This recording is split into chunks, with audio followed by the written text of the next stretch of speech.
The study session of January 27th, 2026 is called to order. All right, Mary, can you please do roll call? Yes, I will. Councilmember Blush. Here. Councilmember Stearns. Here. Councilmember Onisko. Here. Mayor Sherman. Here. Deputy Mayor Sapp. Here. Councilmember Gilmore. Here. Councilmember Gutierrez. Here. Right. We're having department reports tonight, and our acting city manager, Jay Harris, will provide more context regarding department reports tonight. Good evening, Mayor, Deputy Mayor, Council. Jay Harris, your acting city manager. Mark will be back next week on Monday. I hope he's having a good trip in Mexico. So tonight we have some staff reports. I'm thinking it's going to take 45 minutes. Anyways, about an hour probably is what we're looking at here. And so we're going to have the city clerk is going to give their, and this is your first report, isn't it? This is all of our first report. So every month we will be giving updates from each department. So the first study session is like half the city, and the second study session, the second half of the city. So Mary, it's all yours. Okay. So, good evening, Mayor, Deputy Mayor, council members. I'm here on behalf of the City Clerk's Office for December 2025. The Clerk's Office is a small but mighty team of two, and I tried to include information in your packets about some of the essential functions that we do in the Clerk's Office. Probably the biggest is right at the top, which is public records. We are the custodians for public records for the city. I'm the city's public records officer. It takes up a good chunk of my time. In the month of December, the clerk's office received 11 new public records requests, and we closed 11 requests. And something I want to highlight is that it's not necessarily the same 11. Often public records requests are pretty easy. They're looking for very specific information about a particular address or something, but occasionally we'll get requests that will linger on for months. Larger requests that we need a lot of clarifying information about, things like that. So the fact that it's 11 and 11 is kind of a coincidence more than necessarily the same 11. The estimate of total staff time, that's an estimate. We work with the departments. Each department in the city has a records designee, which they're the expert on their department's records because I cannot know everything about every department's records. And when a department is working on a request, we ask the designee to give us a rough estimate of how long it took them to locate the records. We don't track it to the second per se, but it's an estimate. Another big part of what we do in the clerk's office is special event permits. We work with event applicants throughout the permitting process. And again, kind of like with public records, the clerk's office, we're kind of the hub between the applicant or the member of the public and the rest of the city. So in December, 3 permitted events occurred, which are the Christmas Town Camp Grisdale, the Holiday Parade, and the Holiday Magic Night of the Lights. Those events, they apply for those permits way in advance, like months in advance, and we work with Public Works, the fire department, the police department, Parks and Recreation to gather all of those departments, their comments or their conditions for their permit, and we work with the applicant to make sure that they understand what the city is asking them to do. You know, everybody's hopefully on the same page about the permit conditions. We received 2 new applications in December for upcoming events. The Shelton Downtown Car Show, which actually isn't until July, to give you an idea of, we love when people apply way in advance. It gives us plenty of time to work with the applicants and make sure, especially when it's like somebody who hasn't maybe done an event before, it can be kind of overwhelming. We require insurance, which can be kind of confusing. And then the Mason County Point in Time Count, which is actually happening on Friday. That's a permitted event through the special event process. Okay, feel free to stop me if any of you have any questions, because I'm kind Insurance of certificates are big on that, right? Yes. Council meetings. I lurk back there in the corner every Tuesday. We, in the clerk's office, we provide admin support for you all for council meetings. Special meeting notices and public notices, that can be anything from if a quorum of you all want to ride on the city float in the Christmas parade, we have to notice that. The admin support assistant, Giselle, and I, we work on noticing that. Public notices, that's for things like the budget. There's a specific list of items that when the council takes up, we have to notice it separately than like, say, an agenda or something like that. So we issued 6 in December. I thought this was kind of interesting. Your packet information. In December, we processed 367 pages of packet information for all of you. Giselle, my admin support assistant, and myself, we take on the packets. It's a kind of onerous process. The other departments are really great at getting us the information, but we try to check for typos, resolution numbers, making sure the motions that we're recommending make sense for all of you, things like that. So that's a pretty big part of Giselle, my admin support assistant, her day on Fridays is often packet day. In December, the council passed 1 ordinance and 12 resolutions. When you all pass a resolution or an ordinance, stuff happens. Once you all sign it, the mayor or the council, we have to process it for things like, you had a resolution in December for like signature authority. We have to follow up the staff people. They're like, where's my resolution? So we try to keep on top of getting those processed, and so that the departments know, hey, your resolution's been passed and finalized. And then ordinances get sent to code. Yes, yeah, so the municipal code is online, as well as in a big binder in my office. I work with Code Publishing to get them the electronic versions of all of our ordinances. They're really great. They also communicate with me if anything looks weird about the numbering, or hey, when does this actually go into effect, because this is kind of confusing. So they really keep us in check on the logistics for ordinances, which I really appreciate. So that's kind of the clerk's office kind of core functions. The second half of this is more communications stuff, because in addition to being the city clerk, I'm still doing communications as part of my job for, I think all of you know that originally I was hired as the communications specialist for the city, and the city clerk is kind of a new position for me. So I'll just go through some of that really fast. The website, sheltonlaw.gov. I included some information in here about kind of engagement time. The average engagement time per active user, 23 seconds, which seems really low, but unfortunately that's pretty average for the internet and the type of website that we have. The top landing pages, so a landing page is just a page on the website that people click on. So we have animal control, how to pay my utility bill, and employment opportunities.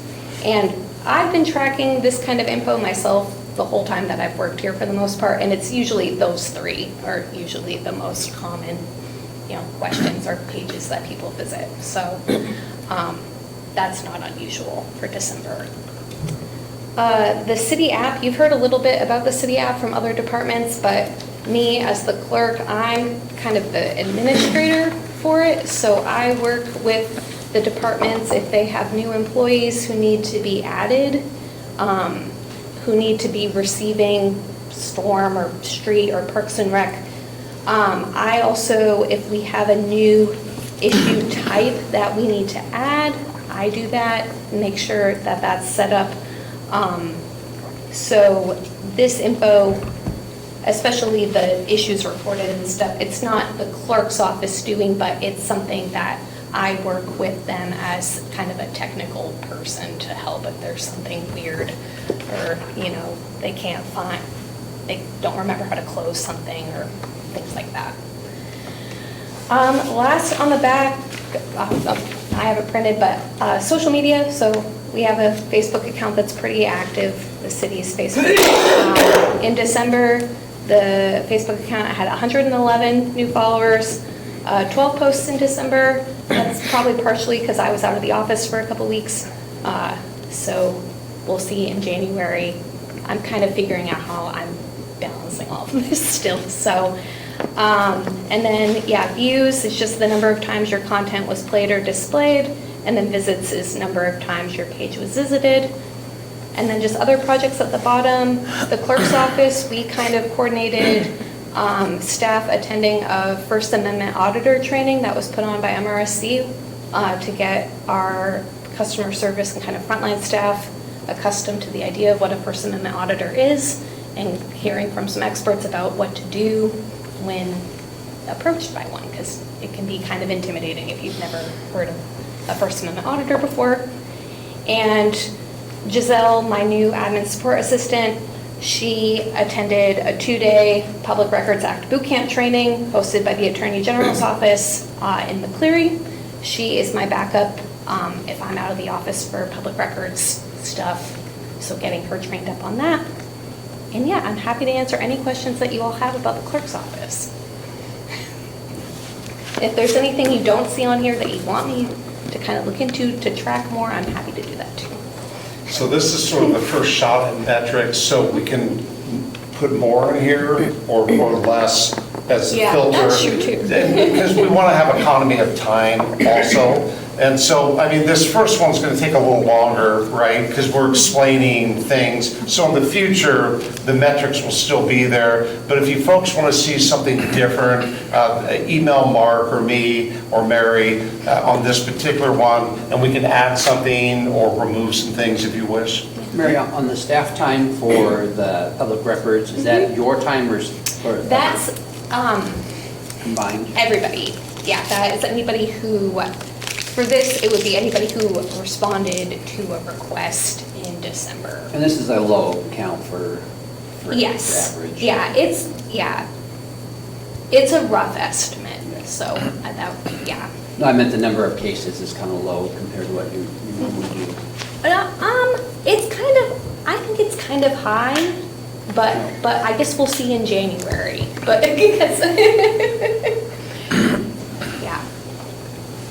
And really each request is, some requests take like a day to respond to, some take multiple weeks. So it really, and they can come up at any time, which is the fun of public records. You can redact a lot of stuff.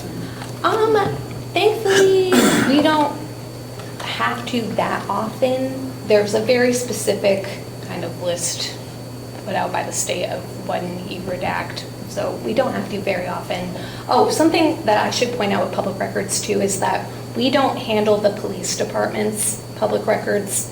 They handle theirs completely separate, as well as the court. The court and the police department, they handle their own records. I'm very thankful for that because they're much more complicated and have much more redactions.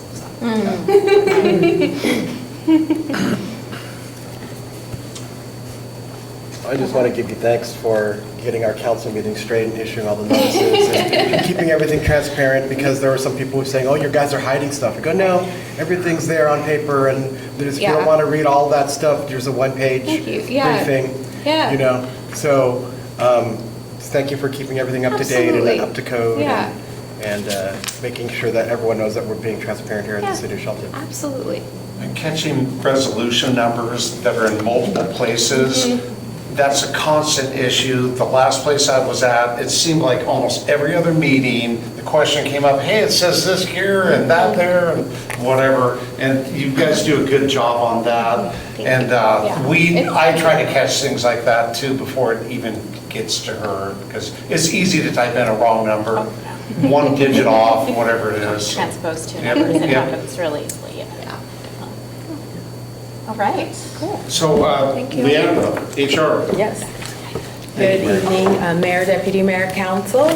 So I'll give an overview of the functions in the Human Resources and Risk Management departments. I'll start off with risk management, and I'll go into detail about how claims are processed and the risk pools that we are members of.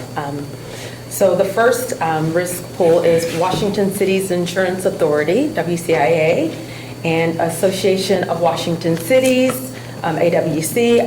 I'm sure you're familiar with the training programs and like Public Records Act and as new council members that they offer. We are members of an insurance risk pool as opposed to like an insurance commercial market because there are so many benefits that we receive. Some are, financial stability, predictable cost. It's member-driven, nonprofit, which helps stabilize its premiums. And in the event that there is a large claim or unexpected event that occurs, the cost of the claim is spread across agencies that are other agencies who are members of these pools so that the claim cost doesn't impact the city's budget alone. It is spread out, which is a huge benefit. There are also other benefits to being a member. There are risk assessment services.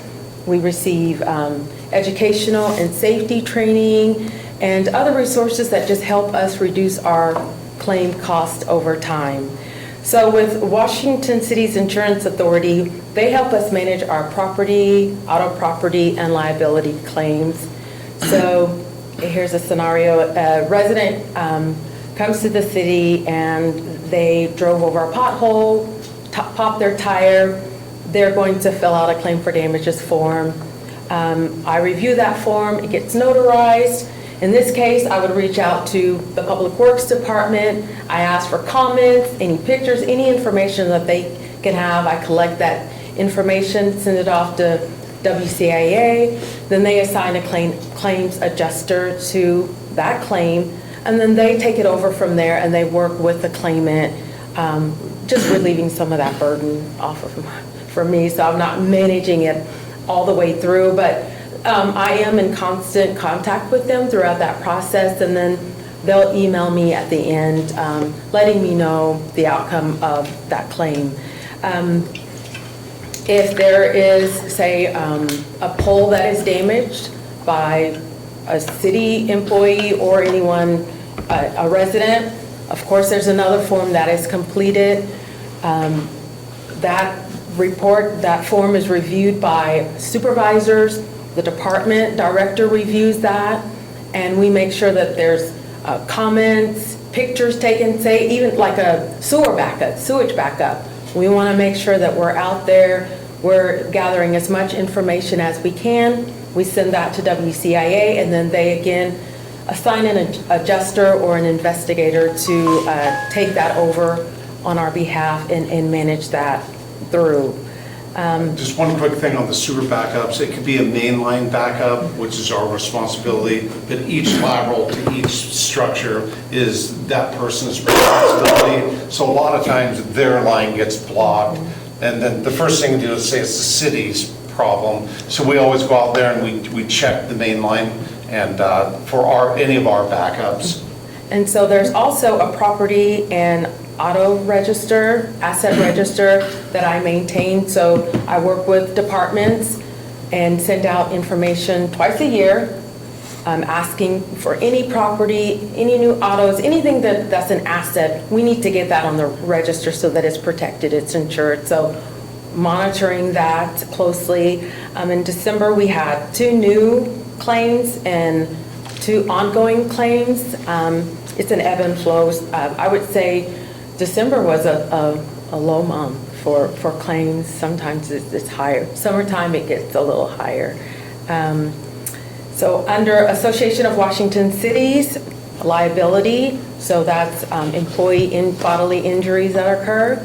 So the employee, again, will complete an incident report. That report goes through the supervisor's review, then the department head. I receive that. I send it off to AWC, and they will send that off to the Department of Labor and Industry. So they are the liaison between the city and Department of Labor and Industries. And after it's reviewed, then I receive an OSHA form. So there's lots of paperwork involved in in processing claims. So I'm glad that I have these, we're members of these risk pools. So Leandra, if I got hurt on the job, I lifted something and hurt my back, how does that get worked out as an employee? As an employee, complete the incident report. It doesn't matter what it is. If you sprain your finger, cut a paper cut, I want to know what it is because paper cut could lead to an infection. So whatever it is, I request that they fill out that incident report. The supervisor also provides comments. In that form, it asks like, could this have been avoided? Well, what are some other safety measures that you could have taken or things of that nature? And then the department head reviews it as well, adds input, I review it, and then AWC reviews it, and then they take it from there. I have to say that our department, our agency, like we had 0 claims in December, and we have 1 active claim. So, and that is safety training, that is education, training, and our Public Works Director, the team, the supervisors, all departments do a really good job of identifying hazards in the city, working with team members just to make sure that we're staying up to date on any new changes. Just, I would say education, that plays a key role, a huge role. And you also discuss it with the safety committee. Yes, And the safety and they- committee. And they Mhm. discuss it and. Absolutely. And how to remedy in the future. Yep, and so Association of Washington Cities also manages our employee benefits. So that's also something that they help us administer. And they also help with coordinating our quarterly random drug and alcohol testing for our CDL drivers. That's a requirement through the Department of Transportation. And also making sure that I am coordinating our monthly safety meetings. So that's, in those meetings, we're identifying hazards, where if there is a claim that arises, we're reviewing that claim, and as a committee, we're reviewing it and saying, how could this have been avoided? What training can we provide employees so that in the future we can avoid this? So it is really it's ongoing. Do you have any questions so far? Okay. So under the human resources purview, I manage the employee life cycle from recruitment to retirement or when the employee decides to leave. So in December, we had 5 authorized recruitments, and we've not, some of them are still ongoing. We have interviewed 6 candidates across 3 interview panels. And then that, along with that, goes with the onboarding. So the process is, during the recruitment phase, is working with the city manager, department heads to identify the needs of the city, updating job descriptions, reclassifying job descriptions positions if we need to, and then I'm posting that position to our NeoGov platform.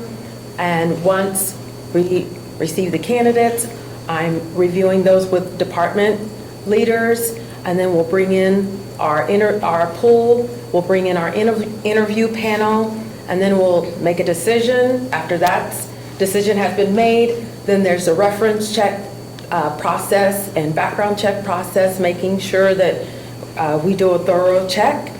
And then it goes to onboarding. During the onboarding process, we're making sure that we're reviewing our policies and procedures and setting the expectation for the new employee. We want to make sure that we provide them the resources so that they are successful in their role.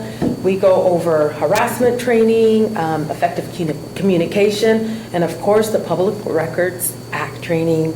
City clerk would be proud. We make sure that we handle that just immediately, so that once the employee is in their department, then they'll go through another onboarding phase.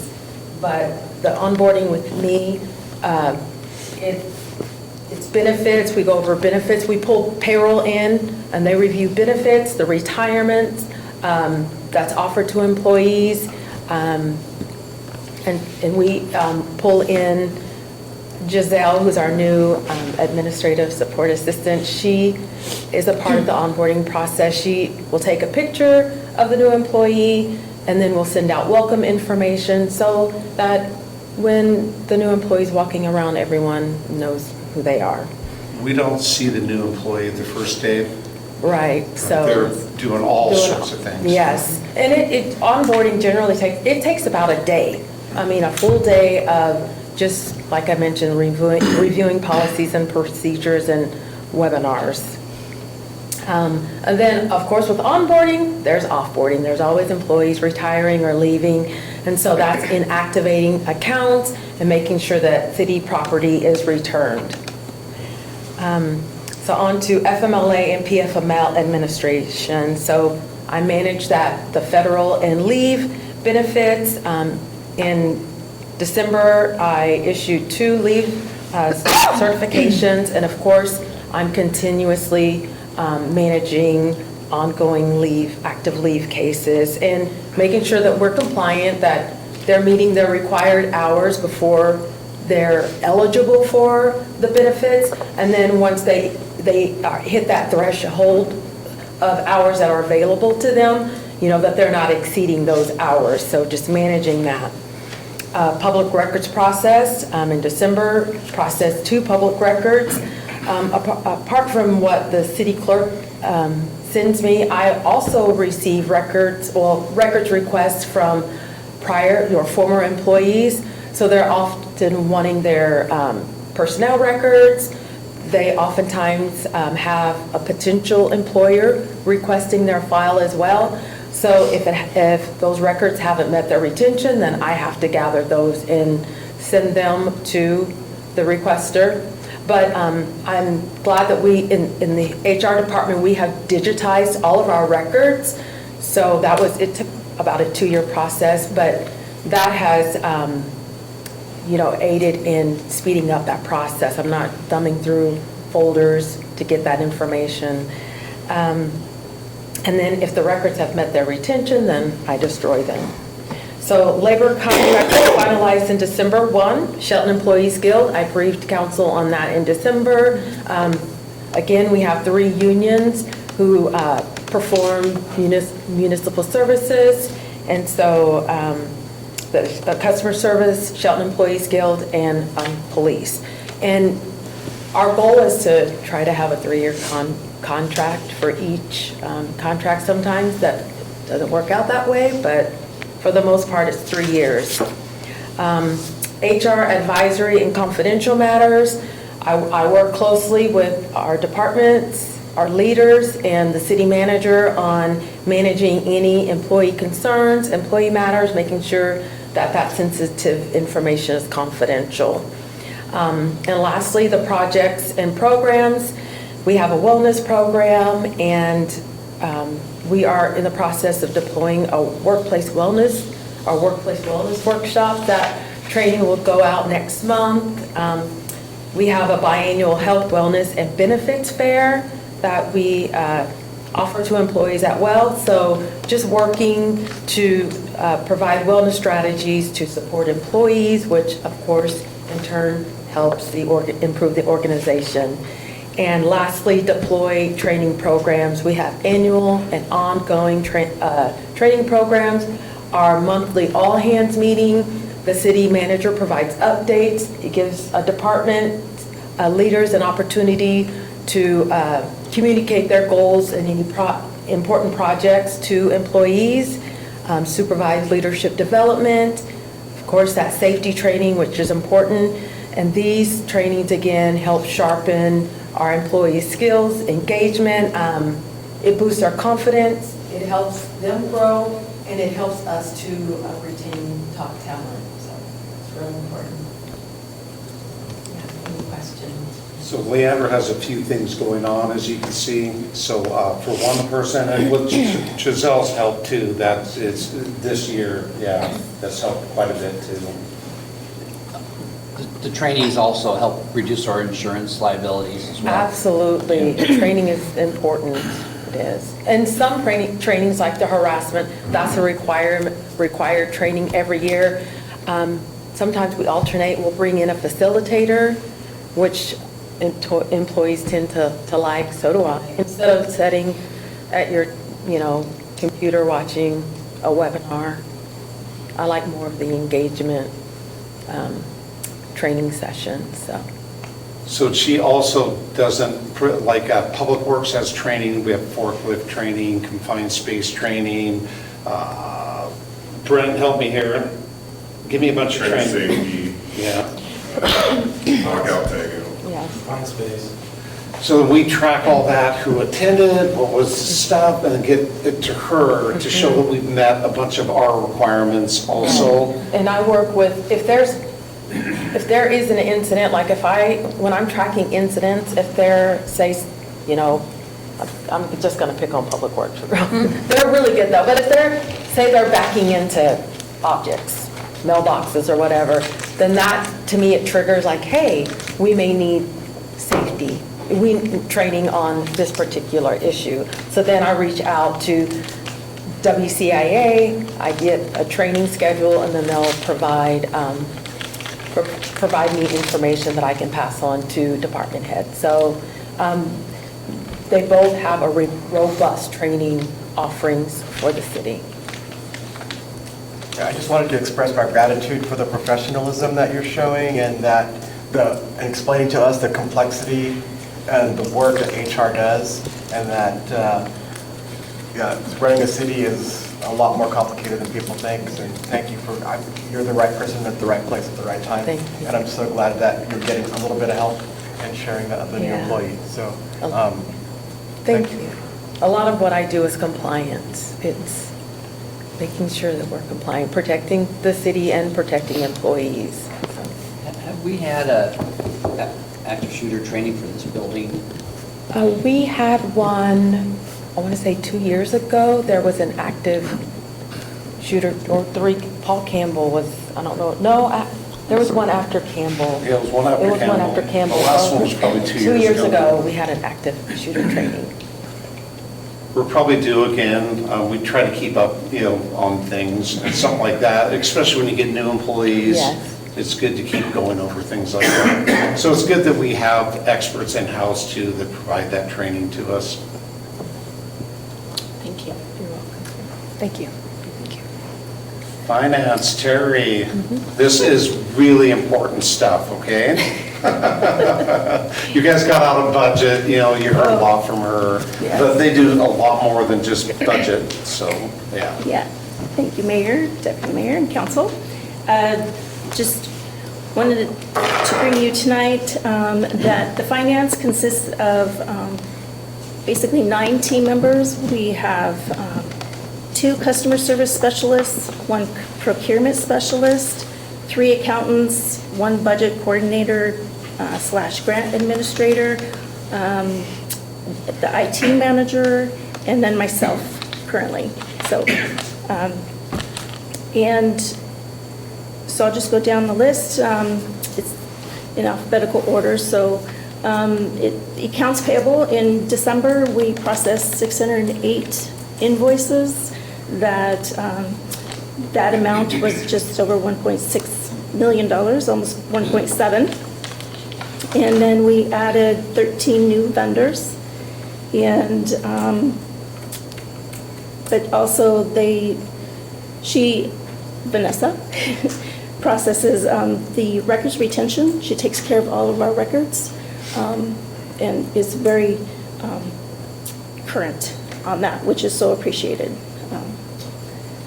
And the accounts receivable, this is a position that is not full-time, but it's about, maybe a quarter of a time, 30. So right now that's assigned to our payroll accountant that shares these duties. And so a lot of times the sewer department will bring over sludge load tickets for us to invoice the companies that brought the sludge from other entities to us. And there was 2 other miscellaneous invoices. And then this person also reviews all of the daily work that comes through the customer service stations. So they review, make sure everything balances to what was taken to the bank records, and then transfers any of the documentation to any of the other accountants that need that information. One thing I wanted to go back to on the accounts payable is I'm really impressed with this organization that when I submit a bill to Vanessa, I never have to question, did it ever get paid or not? You know, it goes over to her, it goes into her box, or you email her, and then you never hear back from any of the vendors, and it's weekly almost. Vanessa I mean, has the taken- turnaround yes. time to get paid, and especially on large public works contracts, some of those checks that we're writing are large, right? And that money goes out quickly, and I don't know if we've ever been recognized for that, but you're very timely in paying bills here. Well, Vanessa's taken on that role, has done it very professionally and has taken ownership of that. And we do make payments once a week, so payments go out every Friday. We changed that about 6 or 7 years ago because it used to be have to wait for the council to, or commission to approve them. Right, it was and- like almost. So we changed it so you could pay them. Yeah, it was like every other week, and then we got it to where we could just send them out weekly and then bring the approval forms to you to approve on council nights. And so and the payments are made by EFT check, and so we're getting more payments made by EFT now, so which is helpful. People get their money quicker, and so that has streamlined the process. Also, we used to have a company that we would send the information to. They would do all that work, and then it was too cumbersome that they weren't doing what they needed to do. They were giving out Visa cards for their refunds and stuff. It got to be messy, and so we brought it back in-house because our system was able to do the EFT process, and it's been much more functional and streamlined since we did that. Thank you. Back to the budget coordinator, grant administrator. In December, she was, and this is Hannah, and she was busy getting supplemental budget for 2025 that was approved, updated and balanced. And also, she was able to put in the 2026 budget. And that took a little bit of time, but it was an upload from Excel, so it was pretty seamless, but still, you had to do all the balancing to make sure all the lines were in check. And then Hannah's also supporting the payroll account analyst. She's still in her learning stage of payroll because Hannah was the payroll accountant before she moved to this position. So she's continuing to support that role.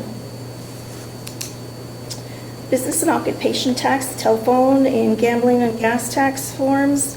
We received 110 B&O tax forms, 7 gambling tax, 29 telephone tax, and 1 natural gas. And we mailed out just over 3,000 B&O tax forms. So we still are doing that manually. We did send, because of this large amount every year, we did send that off to the printers to print and mail for us because that is time consuming. But typically every month, quarterly, we are doing that in-house, printing and mailing. So,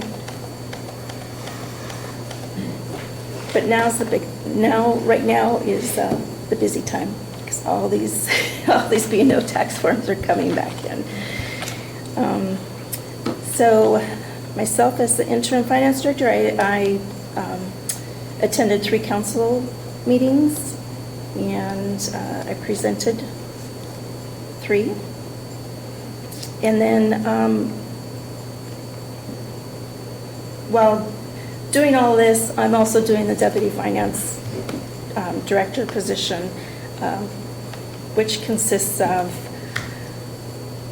making sure all the accounts are balanced, that whatever is taken over to the bank is actually in the system correctly, so that if there's any NSF checks come through, we have to manage that. We have to manage whatever the bank, every single day, go into the bank, we make sure whatever transactions are coming in, coming out, they all match up. Anything's receivable, we have to get receipted into the customer service. Anything that's going out, whether it's a deduction of some kind, it could be an NSF check, or our EFTs that are going out, we need to make sure those are correct. And there could be some corrections that the bank, sometimes the checks are not written right. The legal line, the bank is pretty critical on that legal line, that people are writing their checks correctly. So sometimes there needs to be an adjustment. And that takes some time, because most of the time it's a utility bill, and we have to reverse it out of utility billing and then have customer service receipt it back in the way it was supposed to on the legal line. So there's a little bit of work when those deductions happen. With the Deputy Finance Director position again, it's balancing every month. It's making corrections. It's making a lot of journal entries for everything to balance again. And it's transferring. So if we have project time that our engineers and our procurement specialists are doing, our construction inspector, they have project time that they're working on during these construction, then we're doing a transfer, because they're all billed out of the general fund currently, and so we are billing the project. And so this is a transfer to get those costs over to the project. And then it's a revenue back into the general fund. Then there's balancing of the municipal court receipts to their system and to what was receipted in. So they have a completely different system through the courts, and they do bring up their receipts daily, so that they are brought upstairs, but we have to manually put them in through the customer service. But then at the end of the month, we're balancing everything together, and sometimes there's some corrections that need to be made. Then there's sending out these payments to the state, because the municipal court is the state payment. Portion of it is the cities, and a portion of it is the state. So a lot of that funding needs to go back to the state. So those payments need to go, which includes the accounts payable. But there's also balancing the Support Our Sheltonians that we currently have the Community Action Council managing for us. But whatever payments they make for these accounts, and they basically are $75 to help. And they basically average about 2 to 3 households that they're helping a month. But that has to be balanced. And then it's all the donations that are coming in, mostly from utility payments. People are donating extra. So that also has to be balanced and then sent to Community Action Council for the payment. There's a leasehold excise tax that we also process through the state. So any excise tax, leasehold excise tax. So, for example, any leases that we have, MaceCom is one of our leases, but they're exempt because they're a government entity.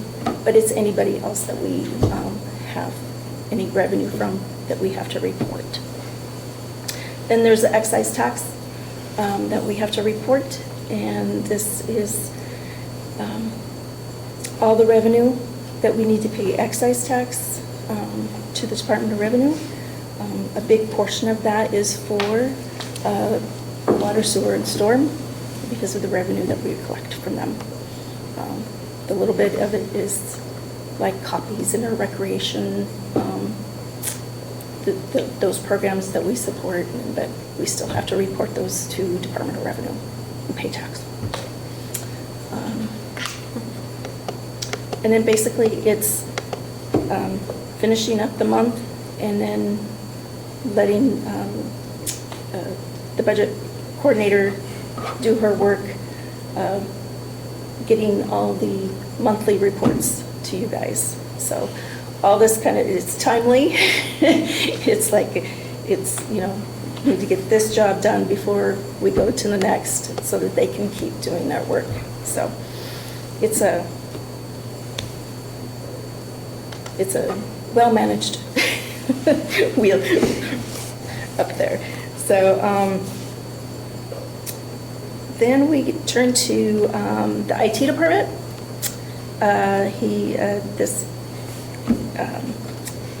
It's the IT manager supports this. His name is Cody. You all know him.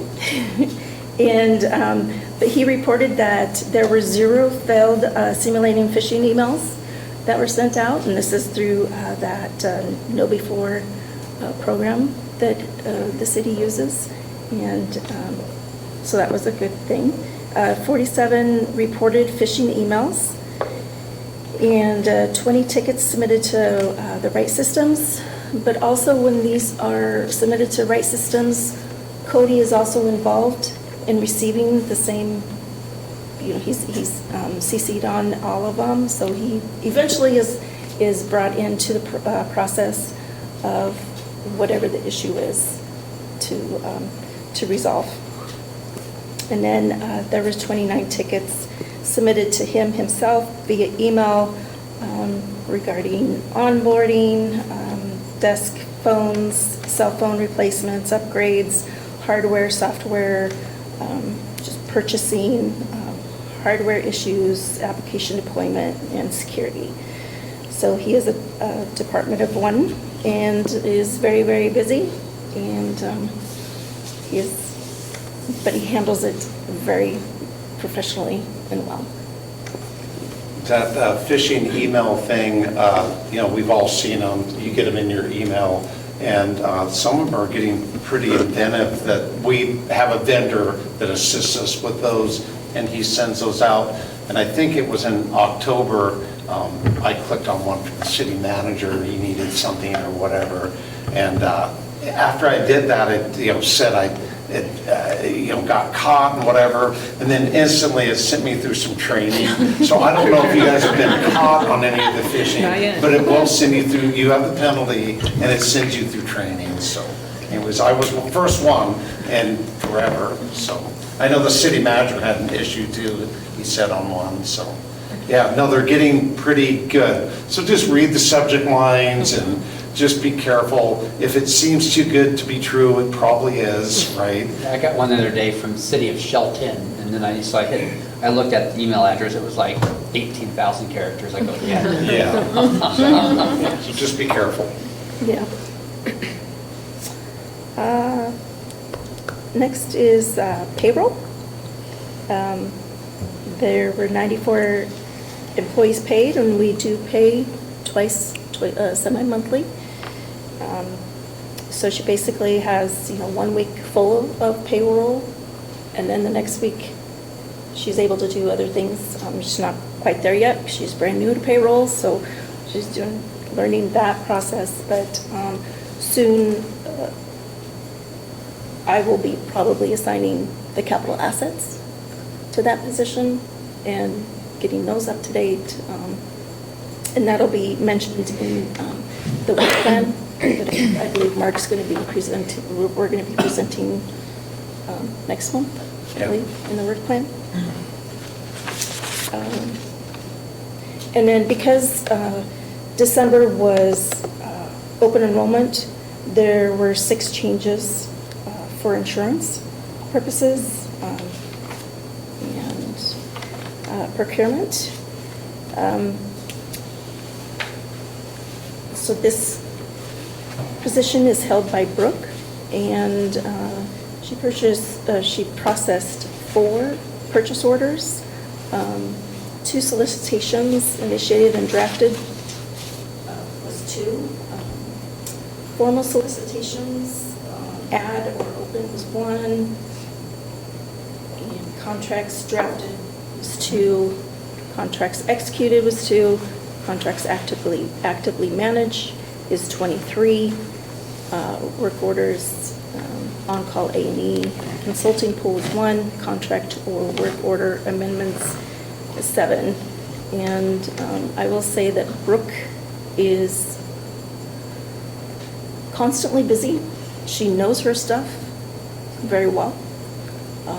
She makes sure she is versed in the laws and makes sure that Public Works, mainly because she works mostly with a lot of the Public Works contracts, that the i's are dotted and the t's are crossed, and she... Most of it's to maintain compliance too. The Yes. state rules change, it seems like, all the time. All the And so time. she's changing forms, checking with the city attorney a lot, and keeping us up with state law, which is really good, but she's very accurate. Very, very accurate. And then our utility billing.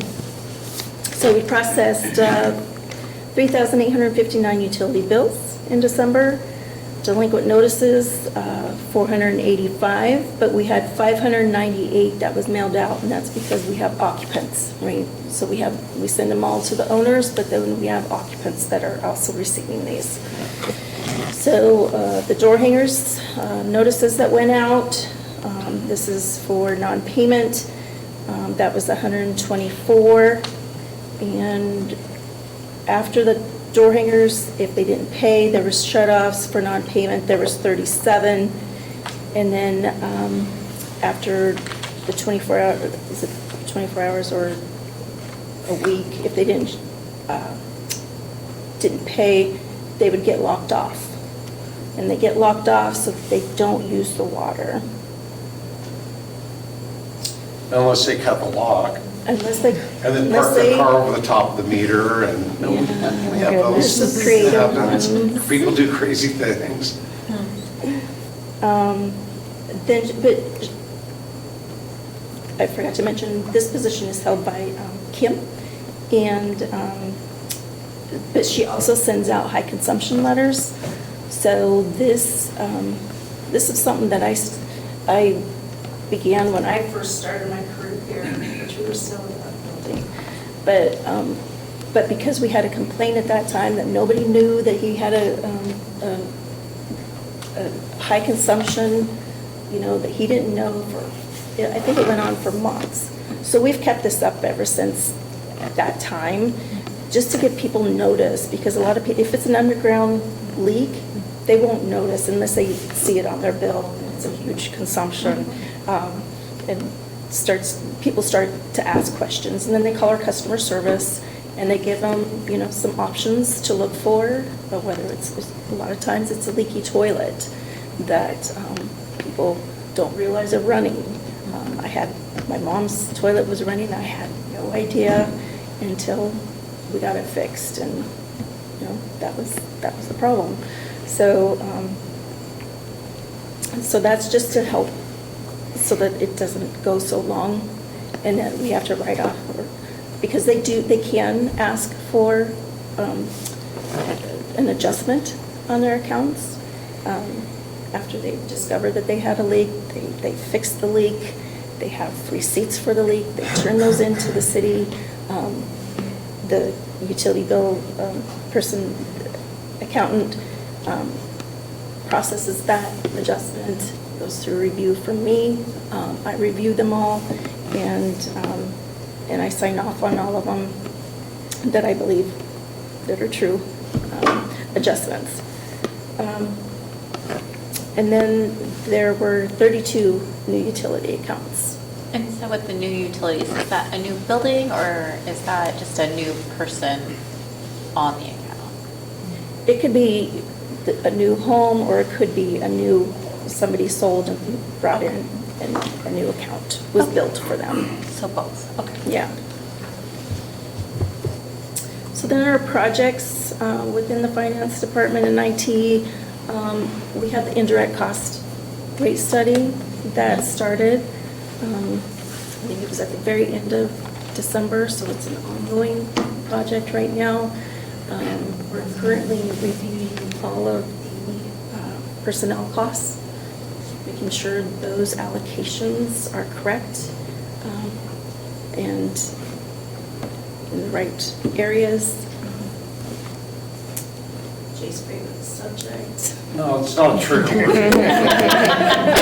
But it's how finance, like Public Works, engineering and admin are in the general fund. And then it's on like a 2-year cycle. So all of our payroll comes out of the general fund. And then the reimbursement from the utility funds comes back after a 2-year cycle. And it's difficult for us to operate under that because you need to be a little more nimble with your budget years, because some years I got a bunch of projects, other years I don't. And this 2-year cycle, you never quite know what the number's gonna be. And then, we're trying to budget. So we're working, getting that worked out and probably coming up with a better model. I know state law, they have a different model from what I understand. Well, the better model is they're using 26 budget numbers now, right?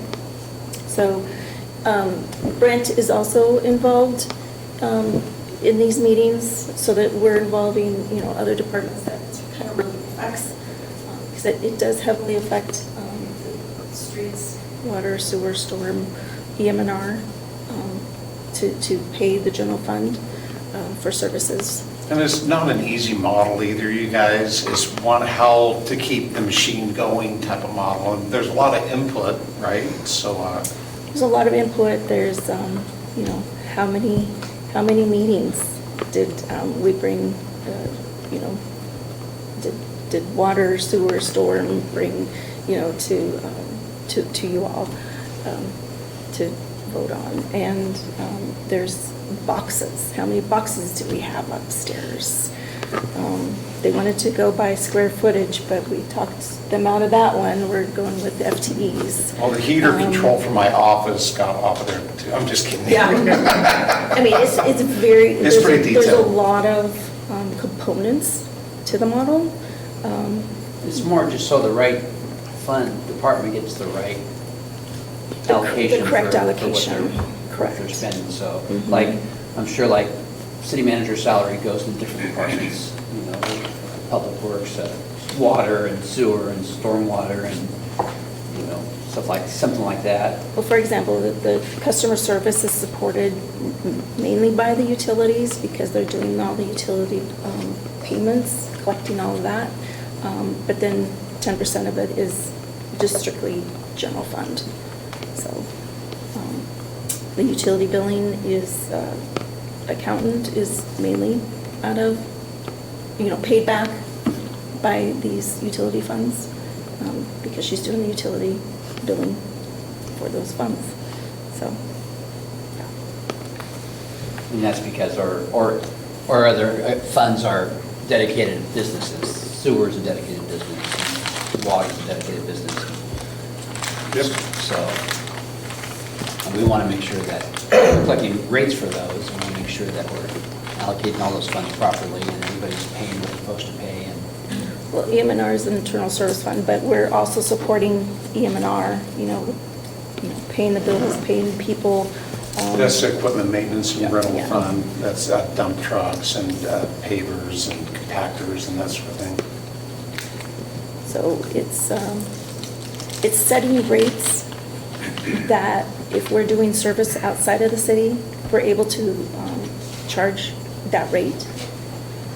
Also, it's coming with a component to where we could bill our federal grants. That's a legal component because that is one that you don't want to get caught doing without an approved model that has this 2 CFR component to it. So, but we would be able to charge whatever that rate comes out to our grants and collect that from the federal grants. Any other questions on the indirect cost? That's expected to complete by, I'm thinking April. I'm trying to get all the information to them as soon as possible so that they can get that model up and running, so we can put it in place. The next 3 are the IT department. He's going to replace 8 switches, because the Civic Center, Public Workshop, and the wastewater treatment plant. Then he is assisting with the court migration to the new state model, state program, Odyssey. But he's helping whenever he is needed for this transfer. And then he's also assisting the police department with TRAX. And that's the ticketing system that that's replacing in April, he told me. A lot of replacements going on right now. Yeah, so, and then we currently still have the automated meter reading system that's still, all these meters that are being replaced. Most of them are in, but it's the ones that are in concrete. Heard surface areas, staff is doing internally. Right. So that affects our utility billing because anytime a meter is replaced, they need to replace that meter in the system. But that is a timing component too, before, so when the meters are read, the meters are replaced, and so they kept. Yeah, Keystone probably got 95% of them done. They're on their way out. They got 15, 20 meters left they need to go fix and do some things with, so it's really good that the contractor's completed. Yeah. And then in the future, there's one more phase of that project, and that will be, we have drive-by radio read, and we'll go to fixed base antenna read, so that people don't have to drive around the city and pick up the reads anymore. And anyways. Your laptop going okay? I'm looking at your sideways thing, so. Oh, there you go. Oh, yeah, we'll bring that up on the big screen up here in a second. So other than that, that is all I have. If you have any questions. I just want to give you, Terry, the highest respect for you and your team, because there was an audit for the Shelton Metropolitan Parks District, and I was like, oh my gosh, an audit. And actually, your team did so much pre-work and dotted all the I's and crossed all the T's, and it was like we were done in 20 minutes. Yeah. So it was Thank just you. spectacular, and that's the kind of reputation I think Shelton has for not only paying its bills on time, but keeping really good books. Thank So you. thank you so much.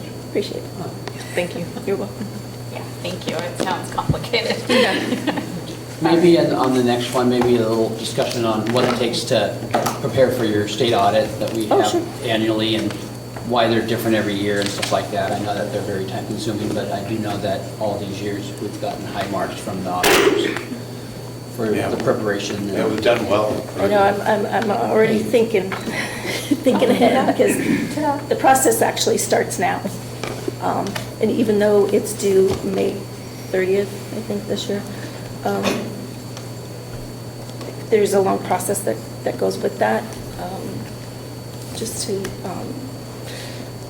read the whole BARS manual, basically.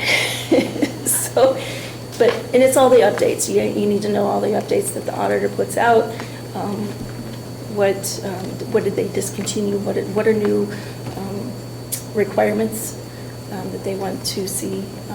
In the last couple of years, for example, has been the leases, and that was a major one. But also the subscriptions, the IT subscriptions, which I don't think we have anything for '25, just because of our, we did have one because of Microsoft. We had like a 3-year contract with Microsoft, and so that one fell off because it's, I believe it'd be automatic renewal. If it's an automatic renewal, then it's no longer a long-term lease, because you can cancel at any time. But the leases, those are interesting, because now we are adding more vehicles to our lease Right. schedule. So, yeah, it's just getting bigger, that's all. I'm just giving you more work. Sorry about that. All right, is that all we have, Terry? That's all I have. Okay, awesome. So we're going to have Public Works in a moment, Okay. but I do have the city manager's executive report that he prepared before he left. And so this is a pretty quick one. He attended, and this is for December, 4 public meetings, 5 council briefings, and then on projects and programs, he had the Mason County Legislative Send-Off that he went to, the Boy Scout Troop 9112, Municipal Government 101. I walked in halfway into that, and what a great speaker. Mark did a great job up there, animated, got all these kids asking him questions. It was good, and then I even got involved. I hijacked the meeting for a few minutes, and then they went over time. That's pretty typical when I'm doing things. And then AWC, legislative preview, went to that. And then the legislative capital request was submitted. That's for the Mountain View Reservoir. We had the employee appreciation recognition event, and that went off really good. That's fun. Mark's a great speaker at those, and he just keeps it lively and going, the award ceremonies and all that. And then all the other staff that participated, that was a great event. And then the MIHB contracts with partners were executed, and then the strategic plan consultant qualification review and contract negotiations, that's strategic planning effort's going to come up soon. Mary, what was it? It was a Saturday, and it is February 21st. So that's it. That is the city manager's report. Awesome. And any questions? No? No, thank you. I could try, right? So, Public Works. Aaron, you ready? Sure. Does anybody need a break? Does anybody need a break? Yeah. Okay, we're going to take a 5-minute break at 7:07, so we'll be back in 7 minutes from now. Eric, you missed your reservation. Oh, am I supposed to do the gavel on a break? Okay. You did? You go with the money. Sure, I'm learning still. Hey Jay, To make it legal. do you want me to share your reports on there? Yeah, because they're itty bitty. Which one do you want first? You got The first one in your miscellaneous, packet. miscellaneous, then capital, Yeah, then yeah, capital. yeah, just go down through the packet. Okay. Okay. Eric, is there something that you wanted to see? I printed it out. In the- It'd be nice just for a little further, the council and the citizens to know what's involved in your audit. That's Okay. time, staff, took 5 staff members to put this together. I just think it would be beneficial because it's annual, it's yearly, we pay for it twice. We pay you guys to do it, we pay them to look at it. And it's expensive. And it's expensive, yeah. Those damn state workers gotta get paid, right, Tom? It's important. Sometimes they'll charge you up to like 35,000. So, Yeah. yeah. It's just, I don't know, it's probably beneficial. I know that it's time consuming and there's a lot of Ts and Is you guys are crossing to get there. Yep, I have this big binder I could bring and show and tell.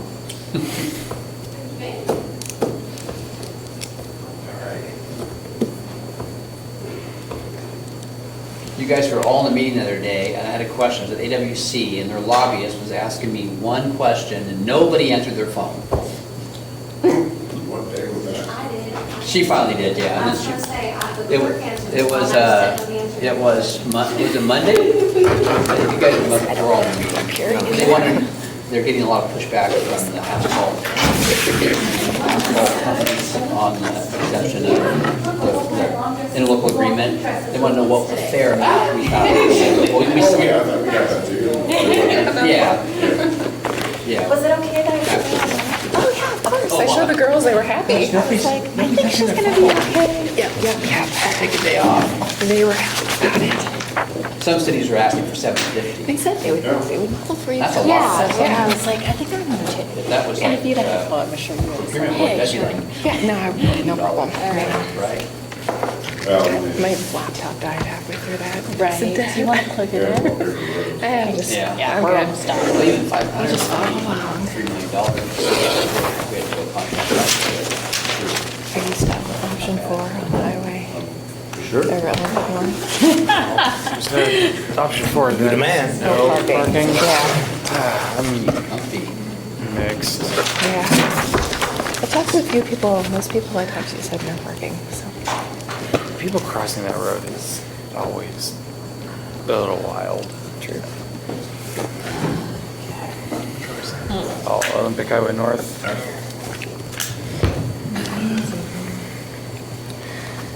Oh, I can share with you now. It's on there. Hey, awesome. I forwarded that email that we got from Jay. Oh, okay.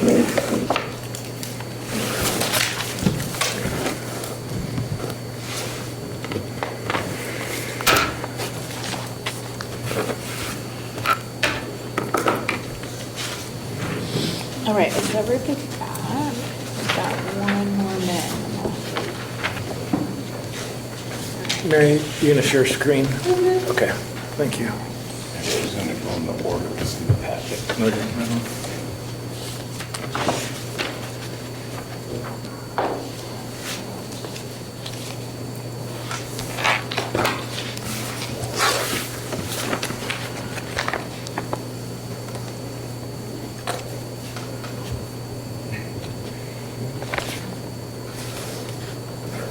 Yeah, let's take yours.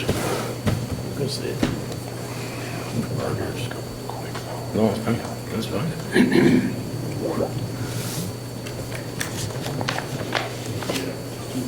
Set up, okay. It is. It is, it's in the beginning. Oh, okay. All right. 7:12 PM, January 27th, 2026. We are resuming our meeting from our 5-minute break. All right, and we have Jay Harris on the tip here with Aaron Nix, correct? Yes. All right. So, good evening, Mayor, Deputy Mayor, Council. Jay Harris, Aaron Nix, Public Works. Aaron is our Assistant Public Works Director and has a load of things to talk about. But in time here, right, that I really want to make sure we get to Olympic Highway North is really the key here. So I'm going to just sort of go quickly through here, and if you guys have questions, you can ask them tonight, or give me a call tomorrow, send me an email about some of these metrics, because there's a lot of information here. And the other thing is, it's half of it. The other half is coming next month, which is what the maintenance division is doing over there. So most of this stuff here is what we do in this building, the capital projects.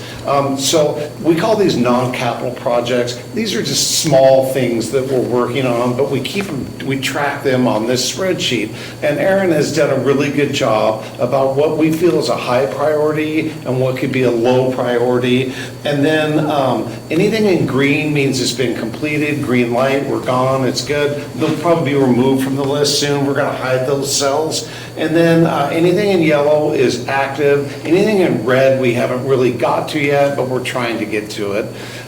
So just a couple key things. We've already spoke about the downtown sidewalk and street trees. That is going to be to bid to assume. We just issued an addendum to the contract, just some clarifications. The contractors got back to us, asked us some questions, then we usually give them some additional information. So we got done with that. So bids will be coming in soon on that. In-house paving, we did that last summer. The in-house chip seal, we didn't get to it. Mason County couldn't, and so that money, it was budgeted, but it just goes back into the street fund. So even though the project didn't happen, the money goes back to the fund though, right? So we're working on a bunch of sign improvements, and so that's very important that we meet reflectivity standards. When you come up to a stop sign, your lights hit it, you can see it. Also posts, we're replacing posts and going to metal posts on all of them, which will really help the durability of the signs. That right now wood posts rot out and they fall over a little easier. We're working on some thermoplastic. We bought a bunch of thermoplastic in last year's budget that we still need to torch down. And going down, video truck downloads is another one. We're going to go to the Schneider geospatial system, and so we're going to integrate with that. But what that is when we go out and camera a line, and then a lot of times it's because of a sewer backup, that sort of thing. We go camera from manhole to manhole to show that our sewer line is not backed up, but your house is flooding because of your sewer.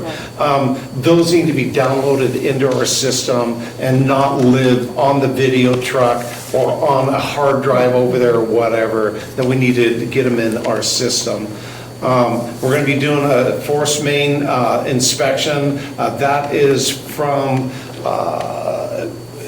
the park, Nealon Park, and that goes, there's a metal forest line and main that goes all the way down to the main plant. And we need to periodically check on that because most of our sewer is treated at the main plant. If we have a problem with that pressurized pipe, and sewer's going to come out, obviously, and we might not be able to use it, would be the worst case, so we need to look at that. The storm comp plan's underway, that's real big. We haven't got to the Madison K Street storm study.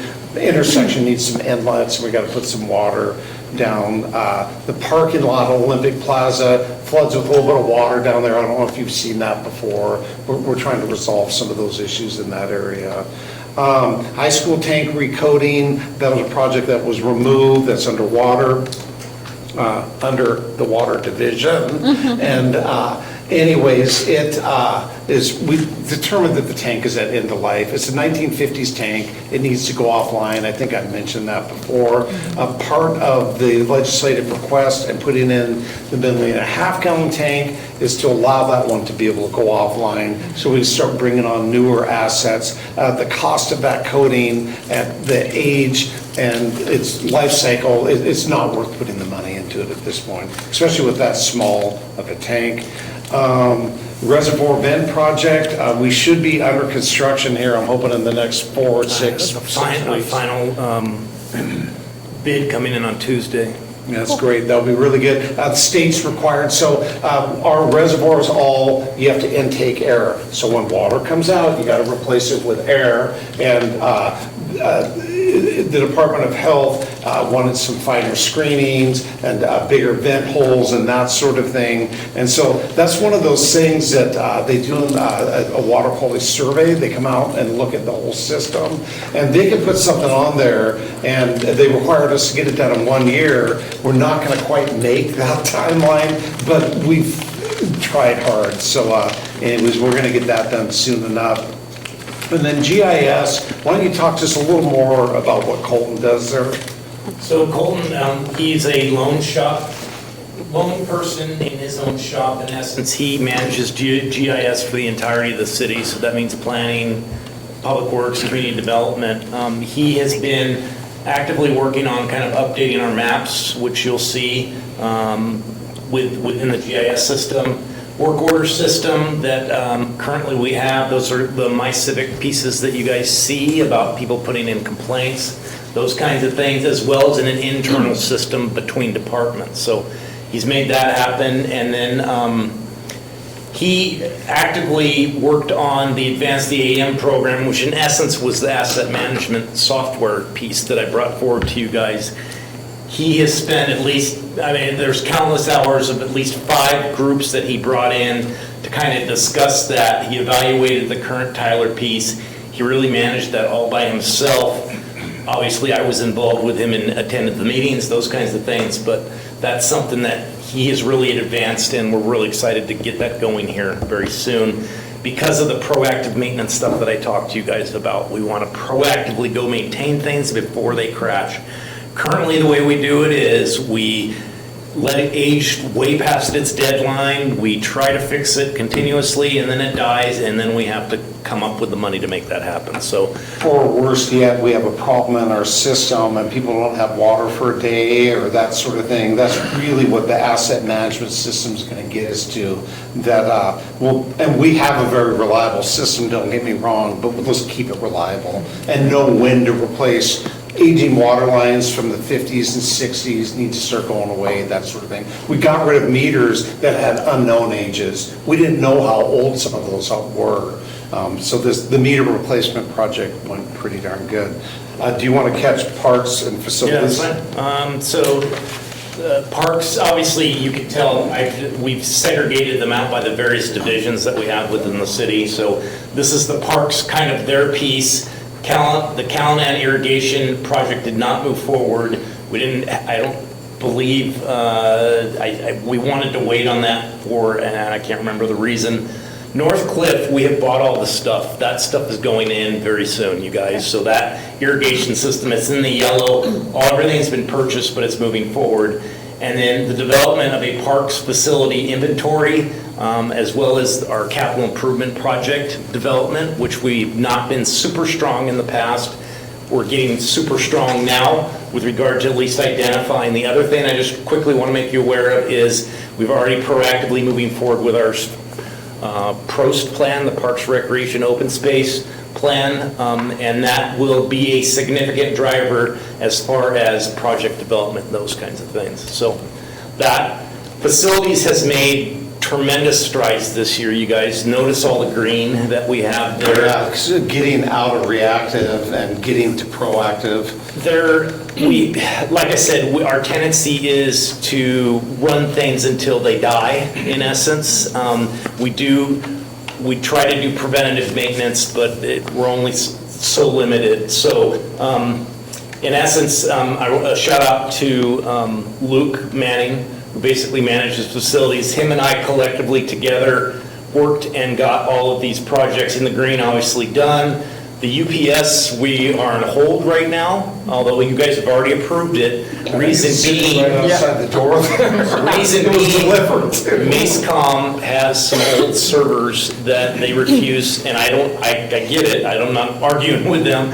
They refuse to shut down because they're afraid they're not gonna come back up. And this is critical police information. So in essence, we are on hold on that UPS. Obviously, everything's here until they can get their servers replaced. I think they're getting close on that. They're procuring them right now, and then we'll get them installed, and then we'll move forward with that project. So, They won't be installed on property, they're gonna be installed off property. So that'll probably help with the AC in that room back there. Oh, as far as Mascom? Yeah. And what they're trying to do? Mascom's Yeah. installed on property. Yeah, I get it. The other thing that a high project that we did last year was, I don't know if you've ever been upstairs, there's a storage room back there, and it was a disaster. We spent days in there trying to get through stuff that we wanted to keep and stuff that we didn't want to keep, but we completely cleaned that out.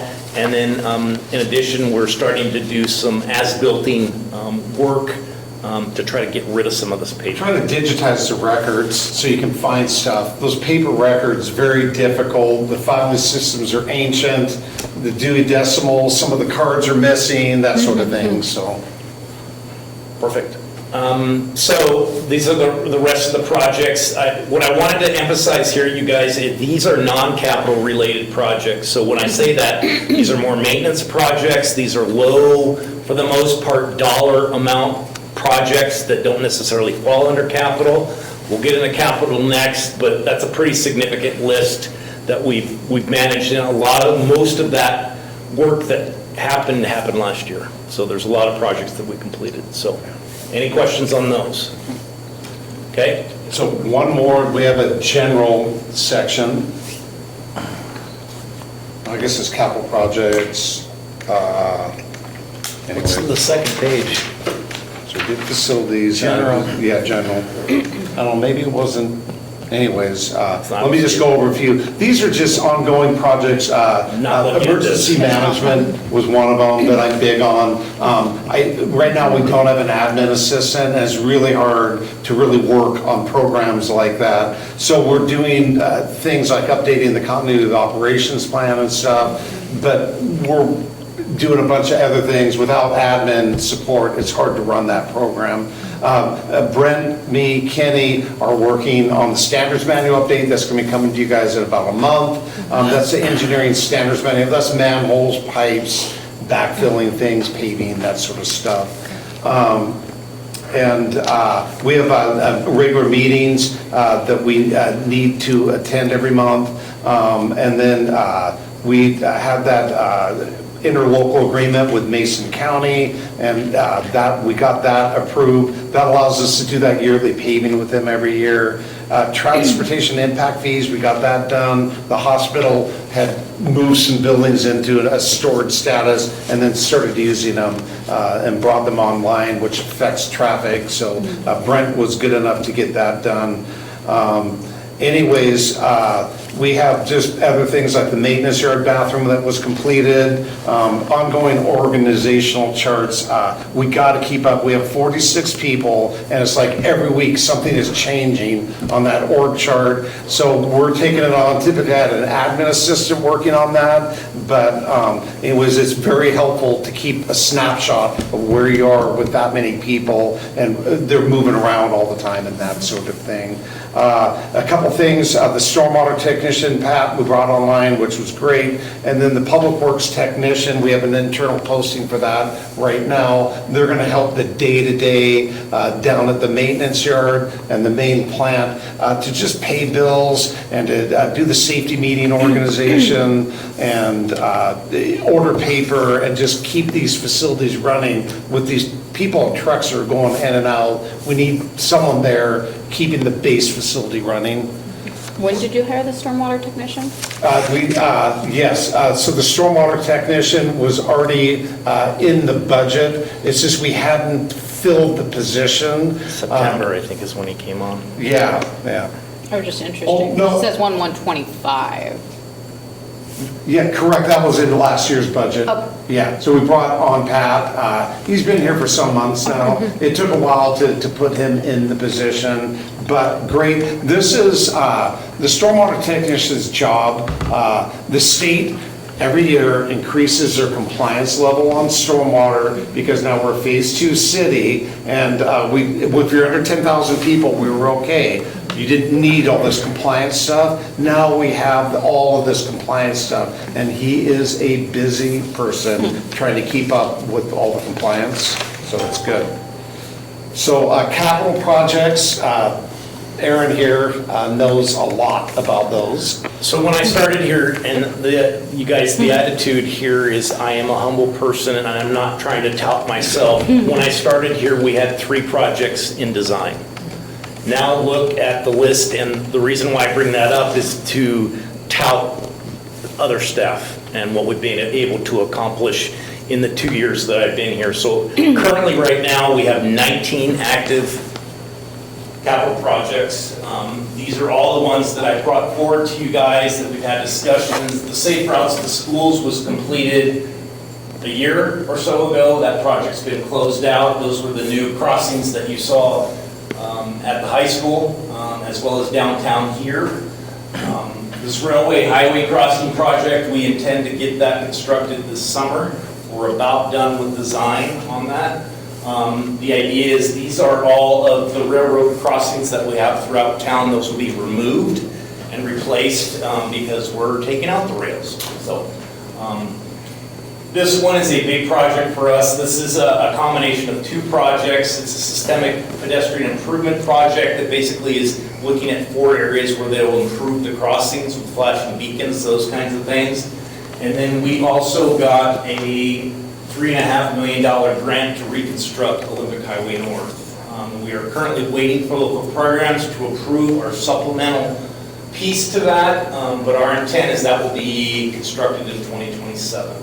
It's a big project for us, an important one.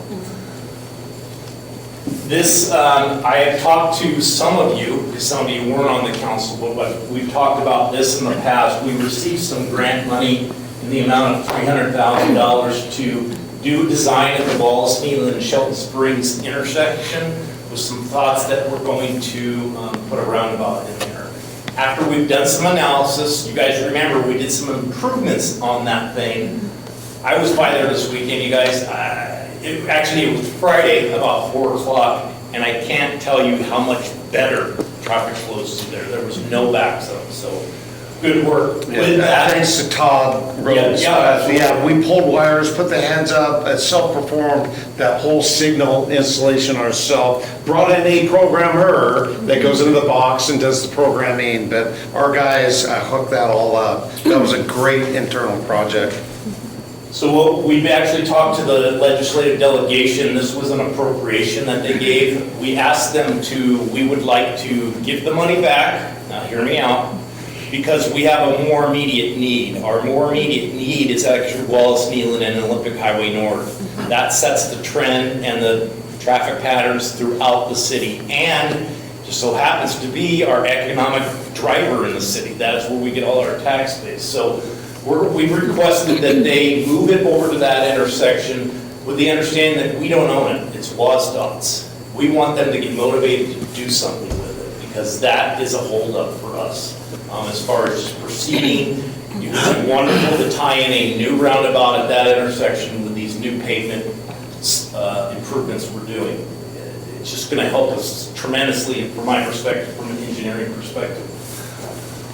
Ingleside Reservoir, if you remember, the Department of Commerce gave us about $1.8 million to do upgrades. I just saw the 100%. We will be out to bid on that project in a month. So that's moving forward to get that done. The reclaimed water tank, that is under construction. He had the pre-con for it 2 weeks ago, so they will start breaking ground. That was just quickly one of the projects, but it actually threw a caveat. I know you will appreciate this because there was an environmental element to it. I don't know if y'all realize that, but we have a pocket gopher that lives over there, and it's an endangered species, so we had to mitigate for the impacts that we were doing. We basically got together, put a plan together to kind of mitigate more.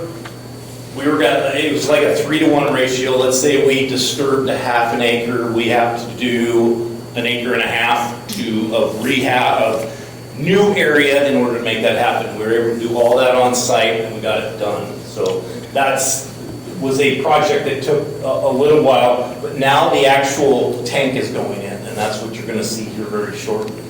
I got word today that rehabilitation project has been finalized, and we can close it out. That was, if you remember right, there was a pipe going from the high school tank all the way up to our, what do we call that, the stream box? Well 1, past the spring box, Okay. all the way to well 1. It stops there though. It was all gravity. We had to pressurize it, because if it's not, then water has a tendency to come into the joints, and health does not want to see that, so you have to pressurize it. That project is done. In addition, we got 2 new chlorine houses housed at wells 1 and 3 and 4 that will do on-site treatment in those buildings at a future date. So moving forward with that.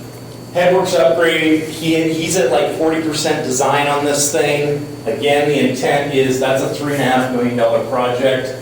That project will probably go at the end of this year. And in addition, what it does is it basically increases our capacity at the MBR to be able to treat more water. So as we add this new tank, now we have larger headworks, we can sell more product. That's the intent. You guys have seen this going in over here. We've had some issues with it as far as ordering, but they've dug all the fence posts, they've set all the bases. That will probably be done in a month or 2. This one I have not made real yet, but I'm moving forward to. This was another $200,000, $250,000 that Mark got. You remember, as part of that project, we upgraded to a new security software. That additional money is basically going to pay for automated doors here and some other protection mechanisms, security piece. And then we're going to go out to our facilities as far as public works if we have any additional money. So that's moving forward. AMI is actually physically done. They're working on punch list items. About 2,800 meters got reinstalled. Some larger meters we're going to do on our own, but it's great that we finally got past this project. So that's the idea here. Backup disinfection, that was a grant that we received where we're going to use peracetic acid to treat off specification water. What that means is we got dirty water that we can't discharge.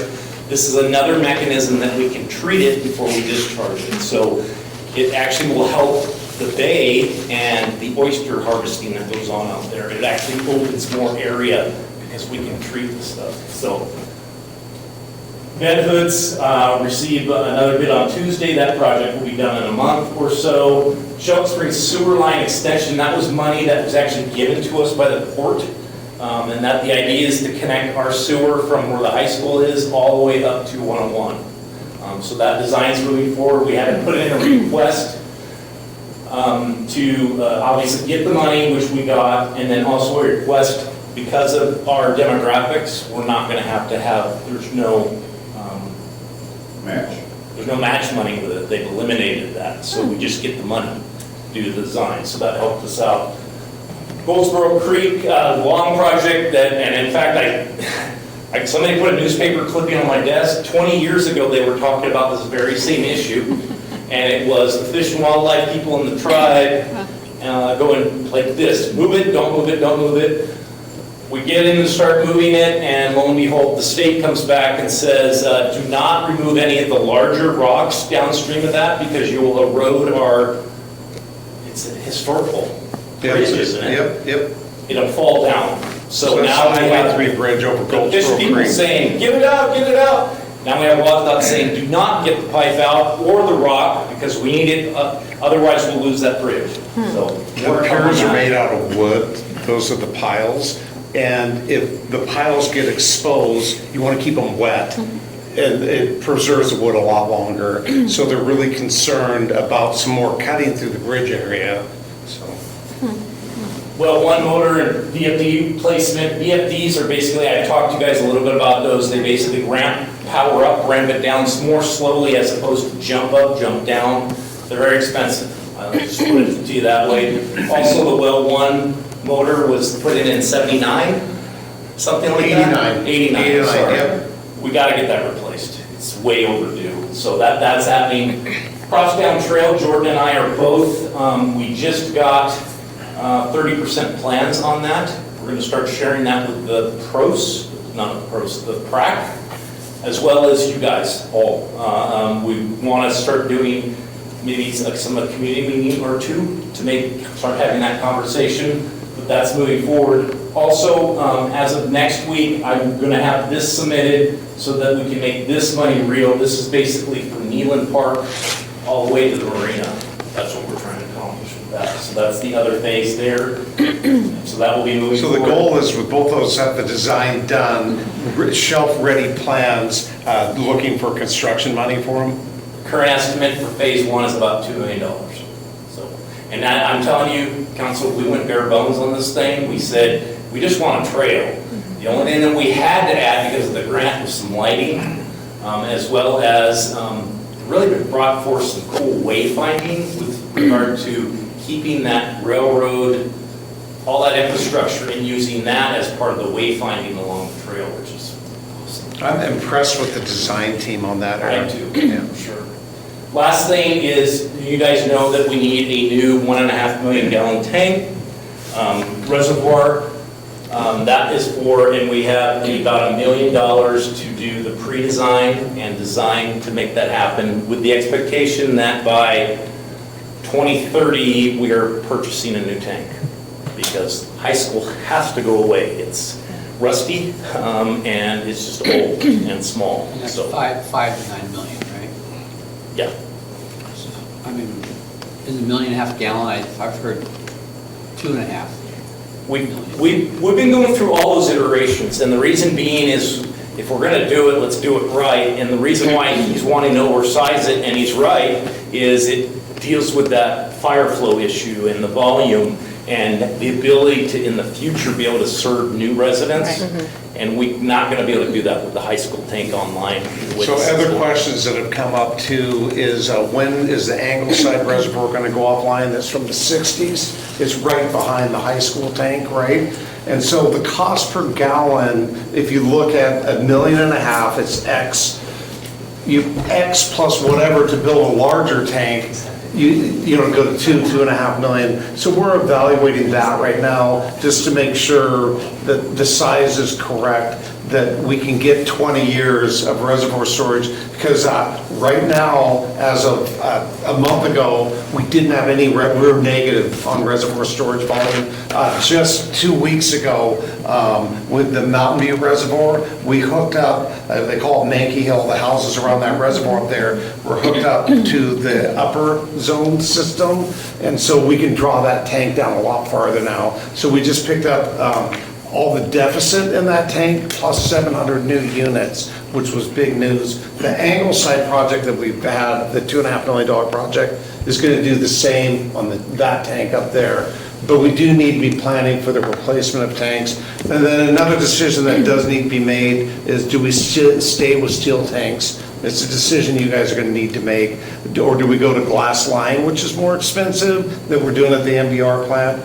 Or do we bite the bullet and go to concrete, which is near zero maintenance over a long period of time? 100 years though, they last They last very long, but you pay up front and you get out of the maintenance life cycle. So it's like buying a really, really nice car that you know you're gonna get 500,000 miles on. I don't think they make those yet. But you pay more money up front to get a lot more mileage later. As a quick example, you guys, we had concrete tanks when I was the general manager up at Lake Cushman, and I actually asked an engineer, what do I need to do to maintain this? And they said, absolutely nothing. All you need to do is, if there's cracking, fill in those cracks, and you gotta dive it occasionally, but otherwise, don't paint it, leave it alone. And 100 years, I mean, that's a long time. So we need to get through a pre-design report. We'll be bringing that to you guys for the 1.5 million gallon reservoir with some options, right? And we can stay at that size, we can stay at steel, or we can go bigger, we can maybe go to glass line, that sort of thing. So that will all be coming to you probably in the next 4 or 5 months, I'm thinking. 5 minutes, please. These are current projects. You guys need to have some perspective with regard to what's coming in the door.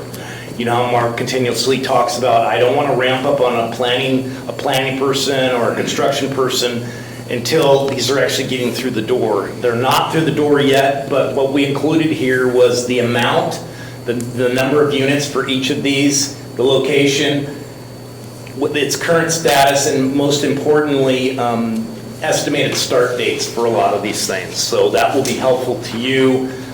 You can slowly go through that. Alpine Ridge is 308 lots, Lake Boulevard 41 lots, Olympic Heights is 199 lots, University is 71 lots, Coffee Creek, which is a big one for us, and where are they at with that? Yeah, they've submitted their plans, their civil review, they made it through land use, so they're going to be breaking ground this summer. Things to keep in mind with regard to that, based on the units, is we get a slug of money every time they sell a home. We get property tax associated with that, and probably new water users, those kinds of things. So just keep that in mind. Bear Street, 75 lots, but if you're noticing, a lot of these things are scheduled for 2026, early 2027. I think some of those are probably going to drop off just because of development patterns. Interest rates are a little high. I think people, in my mind, are probably going to hold off, but we'll see. Go ahead. Some other projects, Forest Hill, 12 lots, Commons, the apartments, 42 units. So that is sort of an outlier, you guys. So apartments aren't big on here, right? And we need more of that. We need apartments here in this community. And they're just difficult, they're expensive to build, and the operating costs are pretty high on them. The single-family homes, you go in, you do the development, you sell the house, and you move on. You know, apartments are a long-term commitment. We've got quite a few on our comp plan, Yep. like 1,600, I think, don't we? Yep. Yeah, we need to attract apartments here. Short plat, 4 lots, and then you guys have heard about the Tribal Hotel and gas station That's basically the components of it. It's across Highway 101 from the county public works facility. They're aggressive. They want to start this summer on it, so.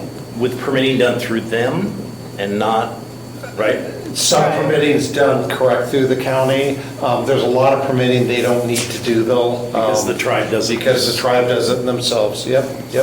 So that's some perspective, you guys. We're looking at probably another 1,500 units on the books and eventually, and then the tribal hotel and the gas station complex. So that's currently large picture stuff that we have on the horizon for that. It's gonna be nice to get some development, but too bad we're not gonna be getting any sales tax. Yeah, Tax from I it. wish that was. I understand in the that. city I limits. agree. Mayor, can you bring up the Olympic Highway North cross section? Last item, you guys, and we're hoping to get some direction from you guys. What we'd like to do is go to a public meeting on this. What we've identified are basically the options that we gave you that initial bite of what we thought the engineer was going. We've had some things that have changed, and a lot of it is cost reflective. So we want to kind of go over that with you guys with the caveat that you give us a recommendation, hopefully, just a consensus of which option, and then we will approach one or two options with them at that public meeting, which will happen very soon, like within a month, you guys. So at the top, you can see the option number. So you have option 1, 2, 3, and 4. and this aligns with this. So Thank the you. picture basically, it tells you what our thought concept is with this. The options that we supplied are, if you remember, we had that discussion with regard to that, we called it a dual track on one side of the road.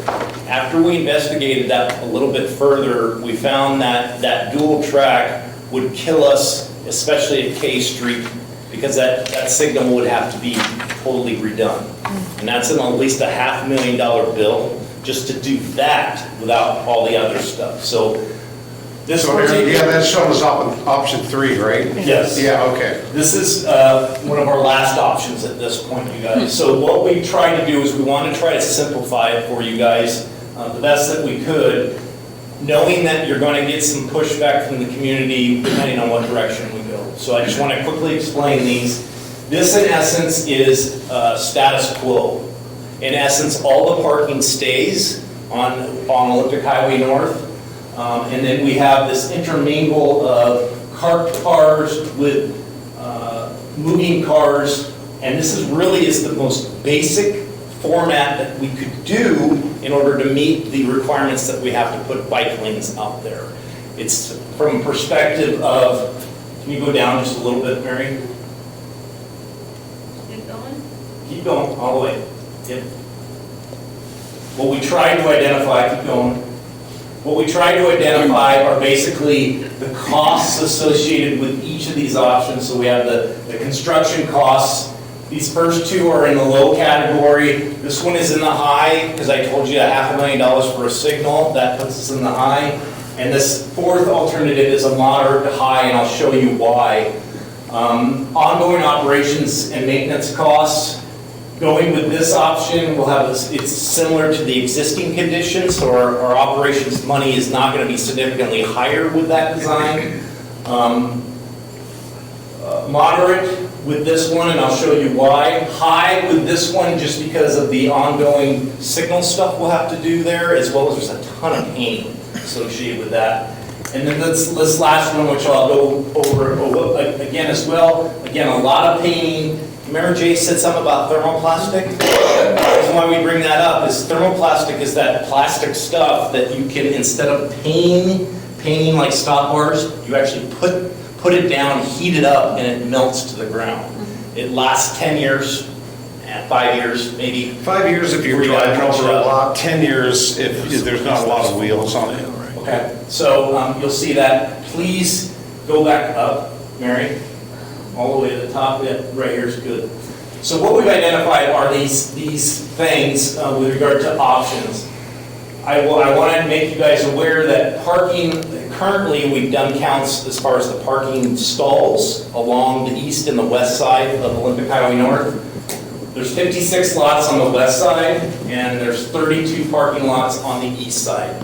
You're you remember, we did that kind of an analysis where we found maybe 2 or 3 cars on each side during the different periods that we went out and looked. So it's not used heavily, but some people are using it. I will tell you, after we had that conversation, I got a email from and I apologize, I don't know her name, owns the restaurant up on, it's on the west side. Is it Susie's? Suzanne's. Suzanne's.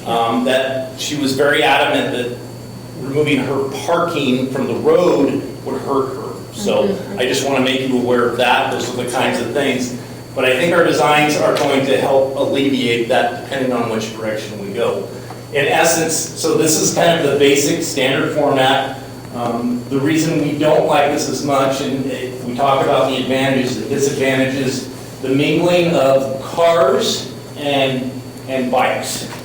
Just that notion that they're interacting together can be dangerous. So we did talk to TIB, and they basically said that was initially when they were starting to require that. This was kind of the basic option that people took. They don't do that so much anymore.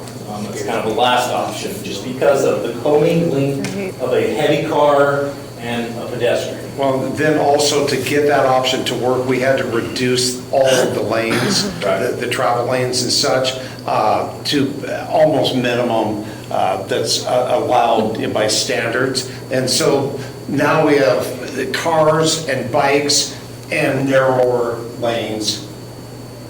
If we go that route, would it be recommended to maybe bring down the speed limit in that area? Yes, I will tell you that's what TIB said, but I don't know if that's too realistic. It's posted at 30 right now. We actually have the radar feedback signs up there because I wanted to find out what people are driving up there. So we'll have that data in the next few weeks on that. But the 85th percentile speed, that means 85% of the people are traveling at that speed or lower, is probably right around 30, 32. When you just stand there and watch the cars, if you post that at 25, I don't think you're going to see many people following that. We're having a problem on Railroad Avenue at 25 right now. Yeah. How much bike traffic do we have on that hill? I drive that road every day. I think I see one guy that's pretty regularly over there on his bike, and that's about it. Using it?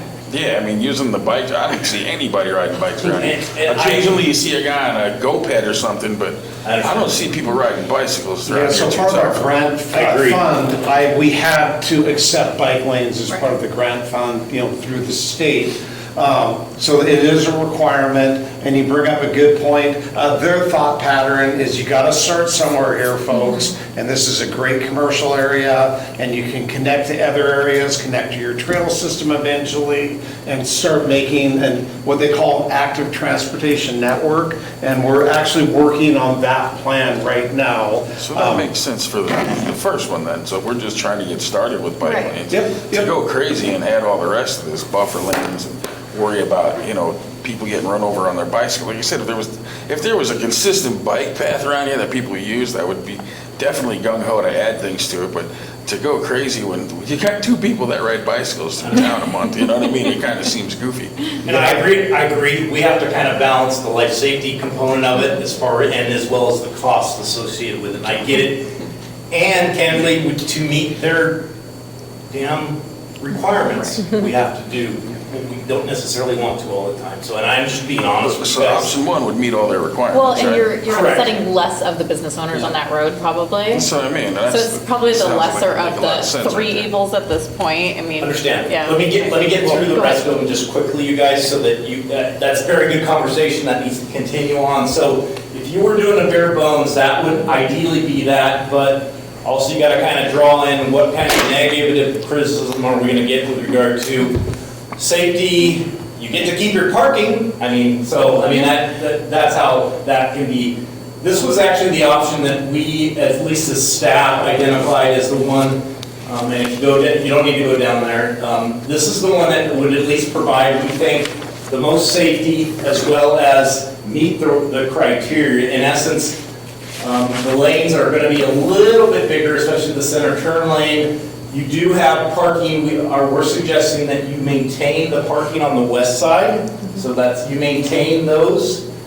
But with this, obviously, parking on the west side, East side. would be eliminated. So we would lose 32 lots, at least in this scenario. But again, you do have parking. The other thing to understand is that we're doing crossing enhancements here. So it wouldn't be that difficult to park on one side, go up to the crosswalk, go across the street, and go to the business that way. I'm just offering that as a thought process. So ideally, we would keep the 56. This would be eliminated.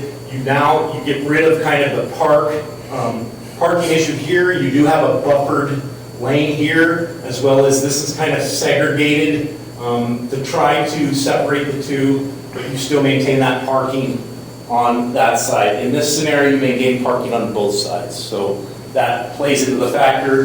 This was probably And you the last. still have some narrow lanes there, though. They did start getting wider. Aaron, Yep. I'm going to make a point of order and ask to make a motion to extend the meeting, another 20 minutes, guys, or Yeah, about 8:15. till 8:15 PM? Can we get a Second. All right, motion approved, let's We go. did. This was the option that we had brought to you guys beforehand. This was our thought process with regard to, we would eliminate parking on one side. Obviously, one of the reasons we don't want to is we would be eliminating that much parking on that side. In addition, you can see all the striping that goes on, and you can see comparatively kind of O&M costs in the future, and they align with what we identified below. This is really, the showstopper here is having to improve that K Street light for $500,000. The final option, and I don't know if this is, we're throwing all the ranges of options to you guys. In this scenario, you have extreme buffered, and you're not gonna like it, I understand that. You have extreme buffered, and I get it. One guy riding a bicycle. I understand. This is probably the most safest alignment that we could do, in the sense that, first of all, you eliminate the parking. We know that's not going to be popular, but people are safe. I mean, in essence, you're segregating out. You have some buffered pieces on both sides from that. So with that, I think what we at least identified as the 1, 2, 3, and 4, if I'm correct, go down to the bottom. So the one that we thought we wanted to go with you guys, we've had some reconsiderations just because of the cost implications that have come out. This one, you're right, that's bare bones. We're trying to kind of meet at least their discussion with regard to making it safe, and people don't design to that anymore. But where is that one not safe? You said with their discussion regarding safeness, where is that one not safe? I don't see anything on there that says that it's not safe, and you keep saying that word. That's what I'm curious I'll about. say it again, because I said it So before. TBD decided that that's not safe? It's not You're as safe. presenting it As to me? safe. It's not as As safe safe. as the other. Right. Okay. And if you open a door and you're on a bicycle, you're going to get smacked. So it is not safe. No doubt, but if there was a bicycle problem here, I could understand that. Well, we're But trying we to haven't create had- more bicycles in the city and pick people out of their cars. No, I'd love to see that, but it doesn't happen. Well- And for us to spend money on that ahead I'm of time trying to be just seems humble. I silly. want number 3, but I don't know if we can afford it. So there's a really nice European style Mary, go down. project See the that pictures. is all over the world. So we could be a world-class city if we had number 3, but we don't have world-class money to spend. You know? Absolutely. So, but number 1 is also a liability risk for Number one's what we have, and and it's been HR. fun. And you're So, gonna take small business parking away. I think that's a bad idea. well, we're not trying to do policy for small businesses, we're trying to do policy for the whole community. You're right, and that, You know, and and that not for we're one just- guy riding a bicycle. I mean, I love Suzanne's, but if it makes our city better, I'll lose a couple parking spaces if it makes the city better. No doubt, and I would agree with that. But if we're catering to one person, maybe 2 on a bicycle, it seems silly to me. We also- Let's get some numbers on bicycles. Can we get that? Can we start doing something, look into that? This is required, but the bike paths are Nobody required. asked you, dude. So, I mean, how much of this is grant? How much of this project is grant? Is it all grant? All of it is Yeah. grant. There is no So- contribution from So the we're city not at this spending point. our money. So we don't have a lot of This- But for further down the road, for upkeep, maintenance, that's where, because they're not paying for that. We don't, Right. I personally like option 3, not losing the parking. I like it both on the one side, because when you get down to the bottom, when you get to C Street, you're gonna be jumping across the street on a bike to go on the other side because there's gonna be no sidewalk going down Alder, Olympic Highway. So I kind of like both bikes being on one side without losing the parking, if that was even possible, but It's not. that's not what you want to hear tonight. No, it's not. I actually saw something very similar to option 3 in a different city in Washington, and it looked cluttered and unsafe, and I was originally in favor of option 3, but after hearing about the financial cost with the light, and after seeing something similar to it in person, I'm against I think option three 3. is a- Counselor, I don't disagree with you. I actually agree with you. The reality is that we would meet all of the obligations with one. All I'm saying is TIB, the grant agencies, general consensus in the engineering field is that was the original design that they thought was correct. As they've implemented and done things, they've noticed that people get hit or doors hit people, so they're not recommending that one at this point. This is I a get what while you're that they saying. prefer buffered bike lanes is where everybody's going to. You're spot on. I mean, you're If we spot were on. in Portland, that would totally make sense for people I are on understand. bikes on the regular. But if you look at percentage, how many people are on bikes here, it's probably 0.0001% Agreed. of our population at this point. Do we want that to grow? Yes, absolutely we do. However, we also have to consider our budgets. Agreed. It's real life. So you know what, do I want a Maserati? Yeah, I can't afford it, so I drive my paid-for car. So, we don't have bike lanes there at all right now. That's correct. So that's part of the line into there not being a lot of bikes there, is they're not bike lanes. They're not the best roads to be on. There's 4 schools over there. We've got the high school, the junior high, the middle school, and an elementary school all feeding into that area. I think that could really change the bike path through there if there was actually a bike lane to go on. And when I'm thinking about kids going down that road, I want them to have a little bit of a buffer. You know, in the middle school, the high school, the junior high, those are all drawing from not just all of the city, but out in the county as well. So it's not just, you know, you've got, what is it, Mountain View over there. That's just the local community, not getting a lot of young kids going through that road. I don't want them on that road on a bike anyway. But middle schoolers, like, yeah, I could see that. I know a lot of, like, I rode a bike to middle school. I don't know how common that is anymore, but that's the road I would have taken, so I'd rather have a buffer there. I definitely get it. I don't want to take option number 1 away from the community when we take that in there, but buffers are important, and I don't know. But also, I would say no to 4, just because that's our 3rd high-price option, and I don't think we can sell that to our business community to take away all their parking and add a whole lot of lines. And do we know the price difference between these plans at all? An estimate? Not 100%, but if you scroll down, Mary, to the bottom, we've identified, we gave you a low, medium, high range. Yeah, I have that. Because to be able to do a cost assessment on the whole thing, you have to have the whole layout. You have to know what all the impacts are. At the Because it's a really intersections. long It is. length. You know, we almost have a mile worth of And stuff. nine intersections, so. And staff did go through, we have vetted through, we tried to see all options through TIE, the funding agency, and they were like, bike lanes are a must, no matter what. Right. So, but we did ask that question, and their response was a little bit of like Tom's, saying, yes, these don't get used, because that was kind of our, we don't have a lot of bike traffic, was our saying, hey, can you remove this? They were like, absolutely not, it has to be in there, because we didn't see the traffic, and they also did say, if you put them in, they will come, kind of. But The reality is, you're right. I mean, we could say, no, take back your $3.5 million, do not improve. No, and I'm candidly, he's right. We could say that, but the reality is, we need this to be repaid. So that, I mean, and I'm just saying that honestly, from a staff perspective, I think ultimately having a new road is that important to us. So we will figure out some sort of compromise, or try to at least, because you don't throw back $3.5 million for just asphalt, and which in essence, that's going to buy.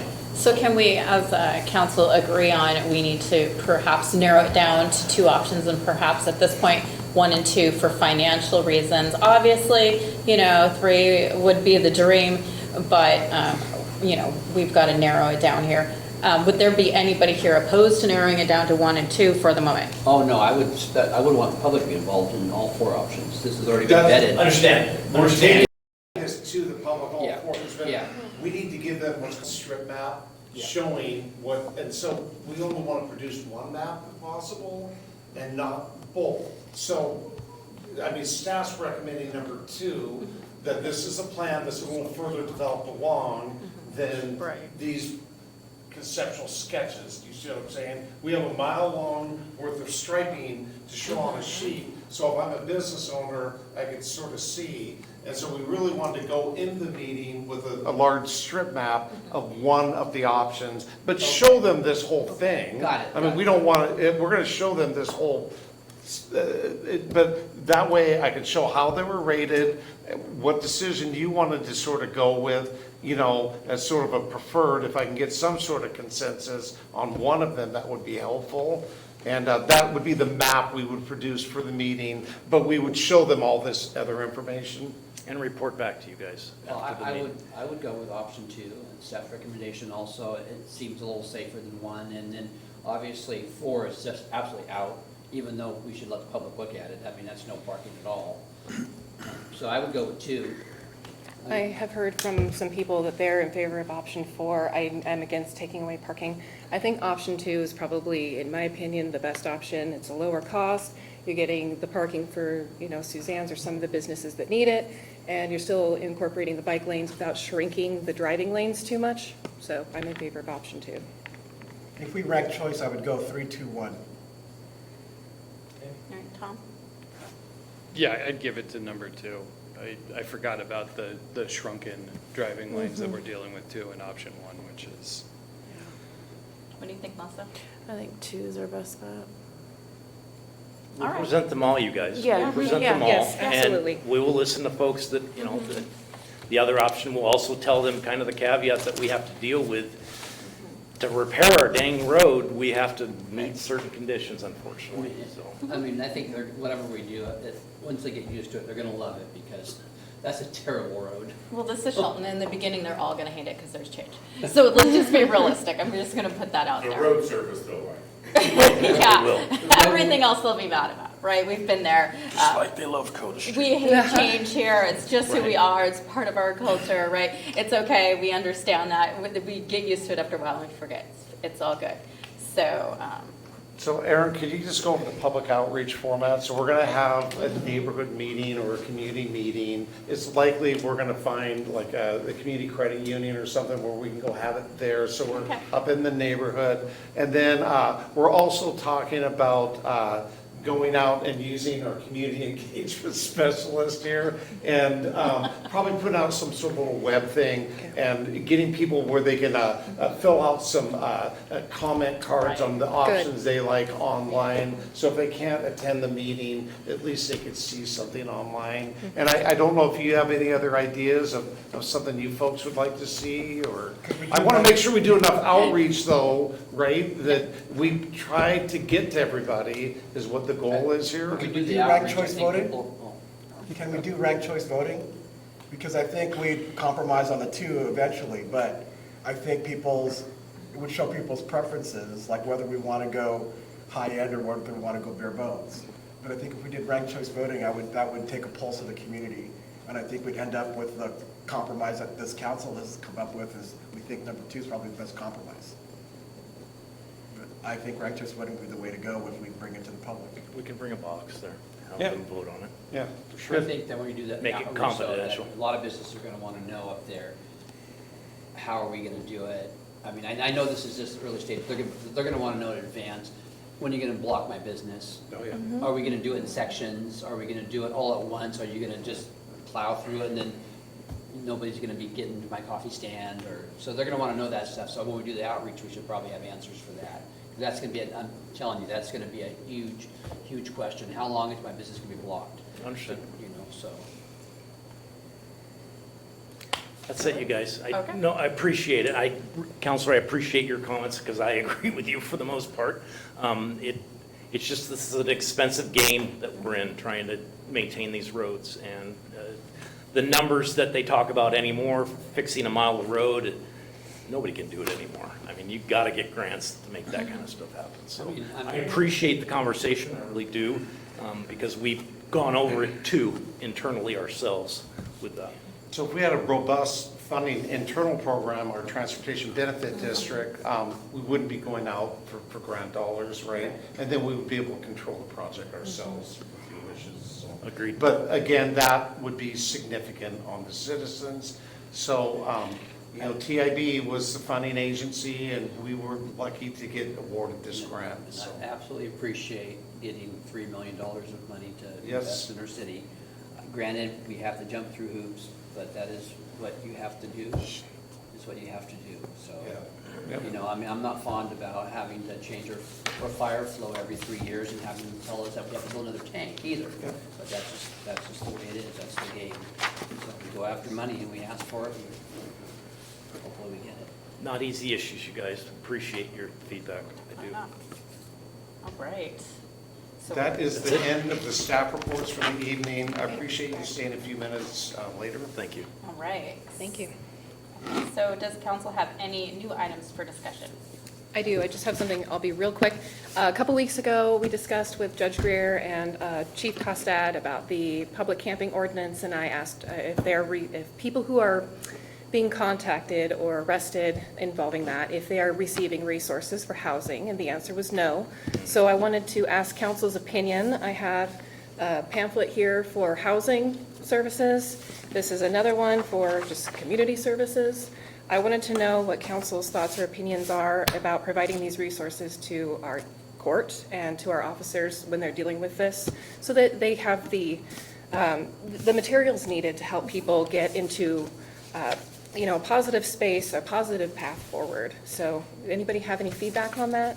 The county, is that what the county puts out Here, already? I didn't get time to copy everything, but I got these actually at the local DSHS office. Oh, yes, yeah, I think, yeah, the I county can hand puts. these over to you. I think that they should be, the cop should have these. Yeah, I think they should too. Yeah, I think that these are actually going out somewhere.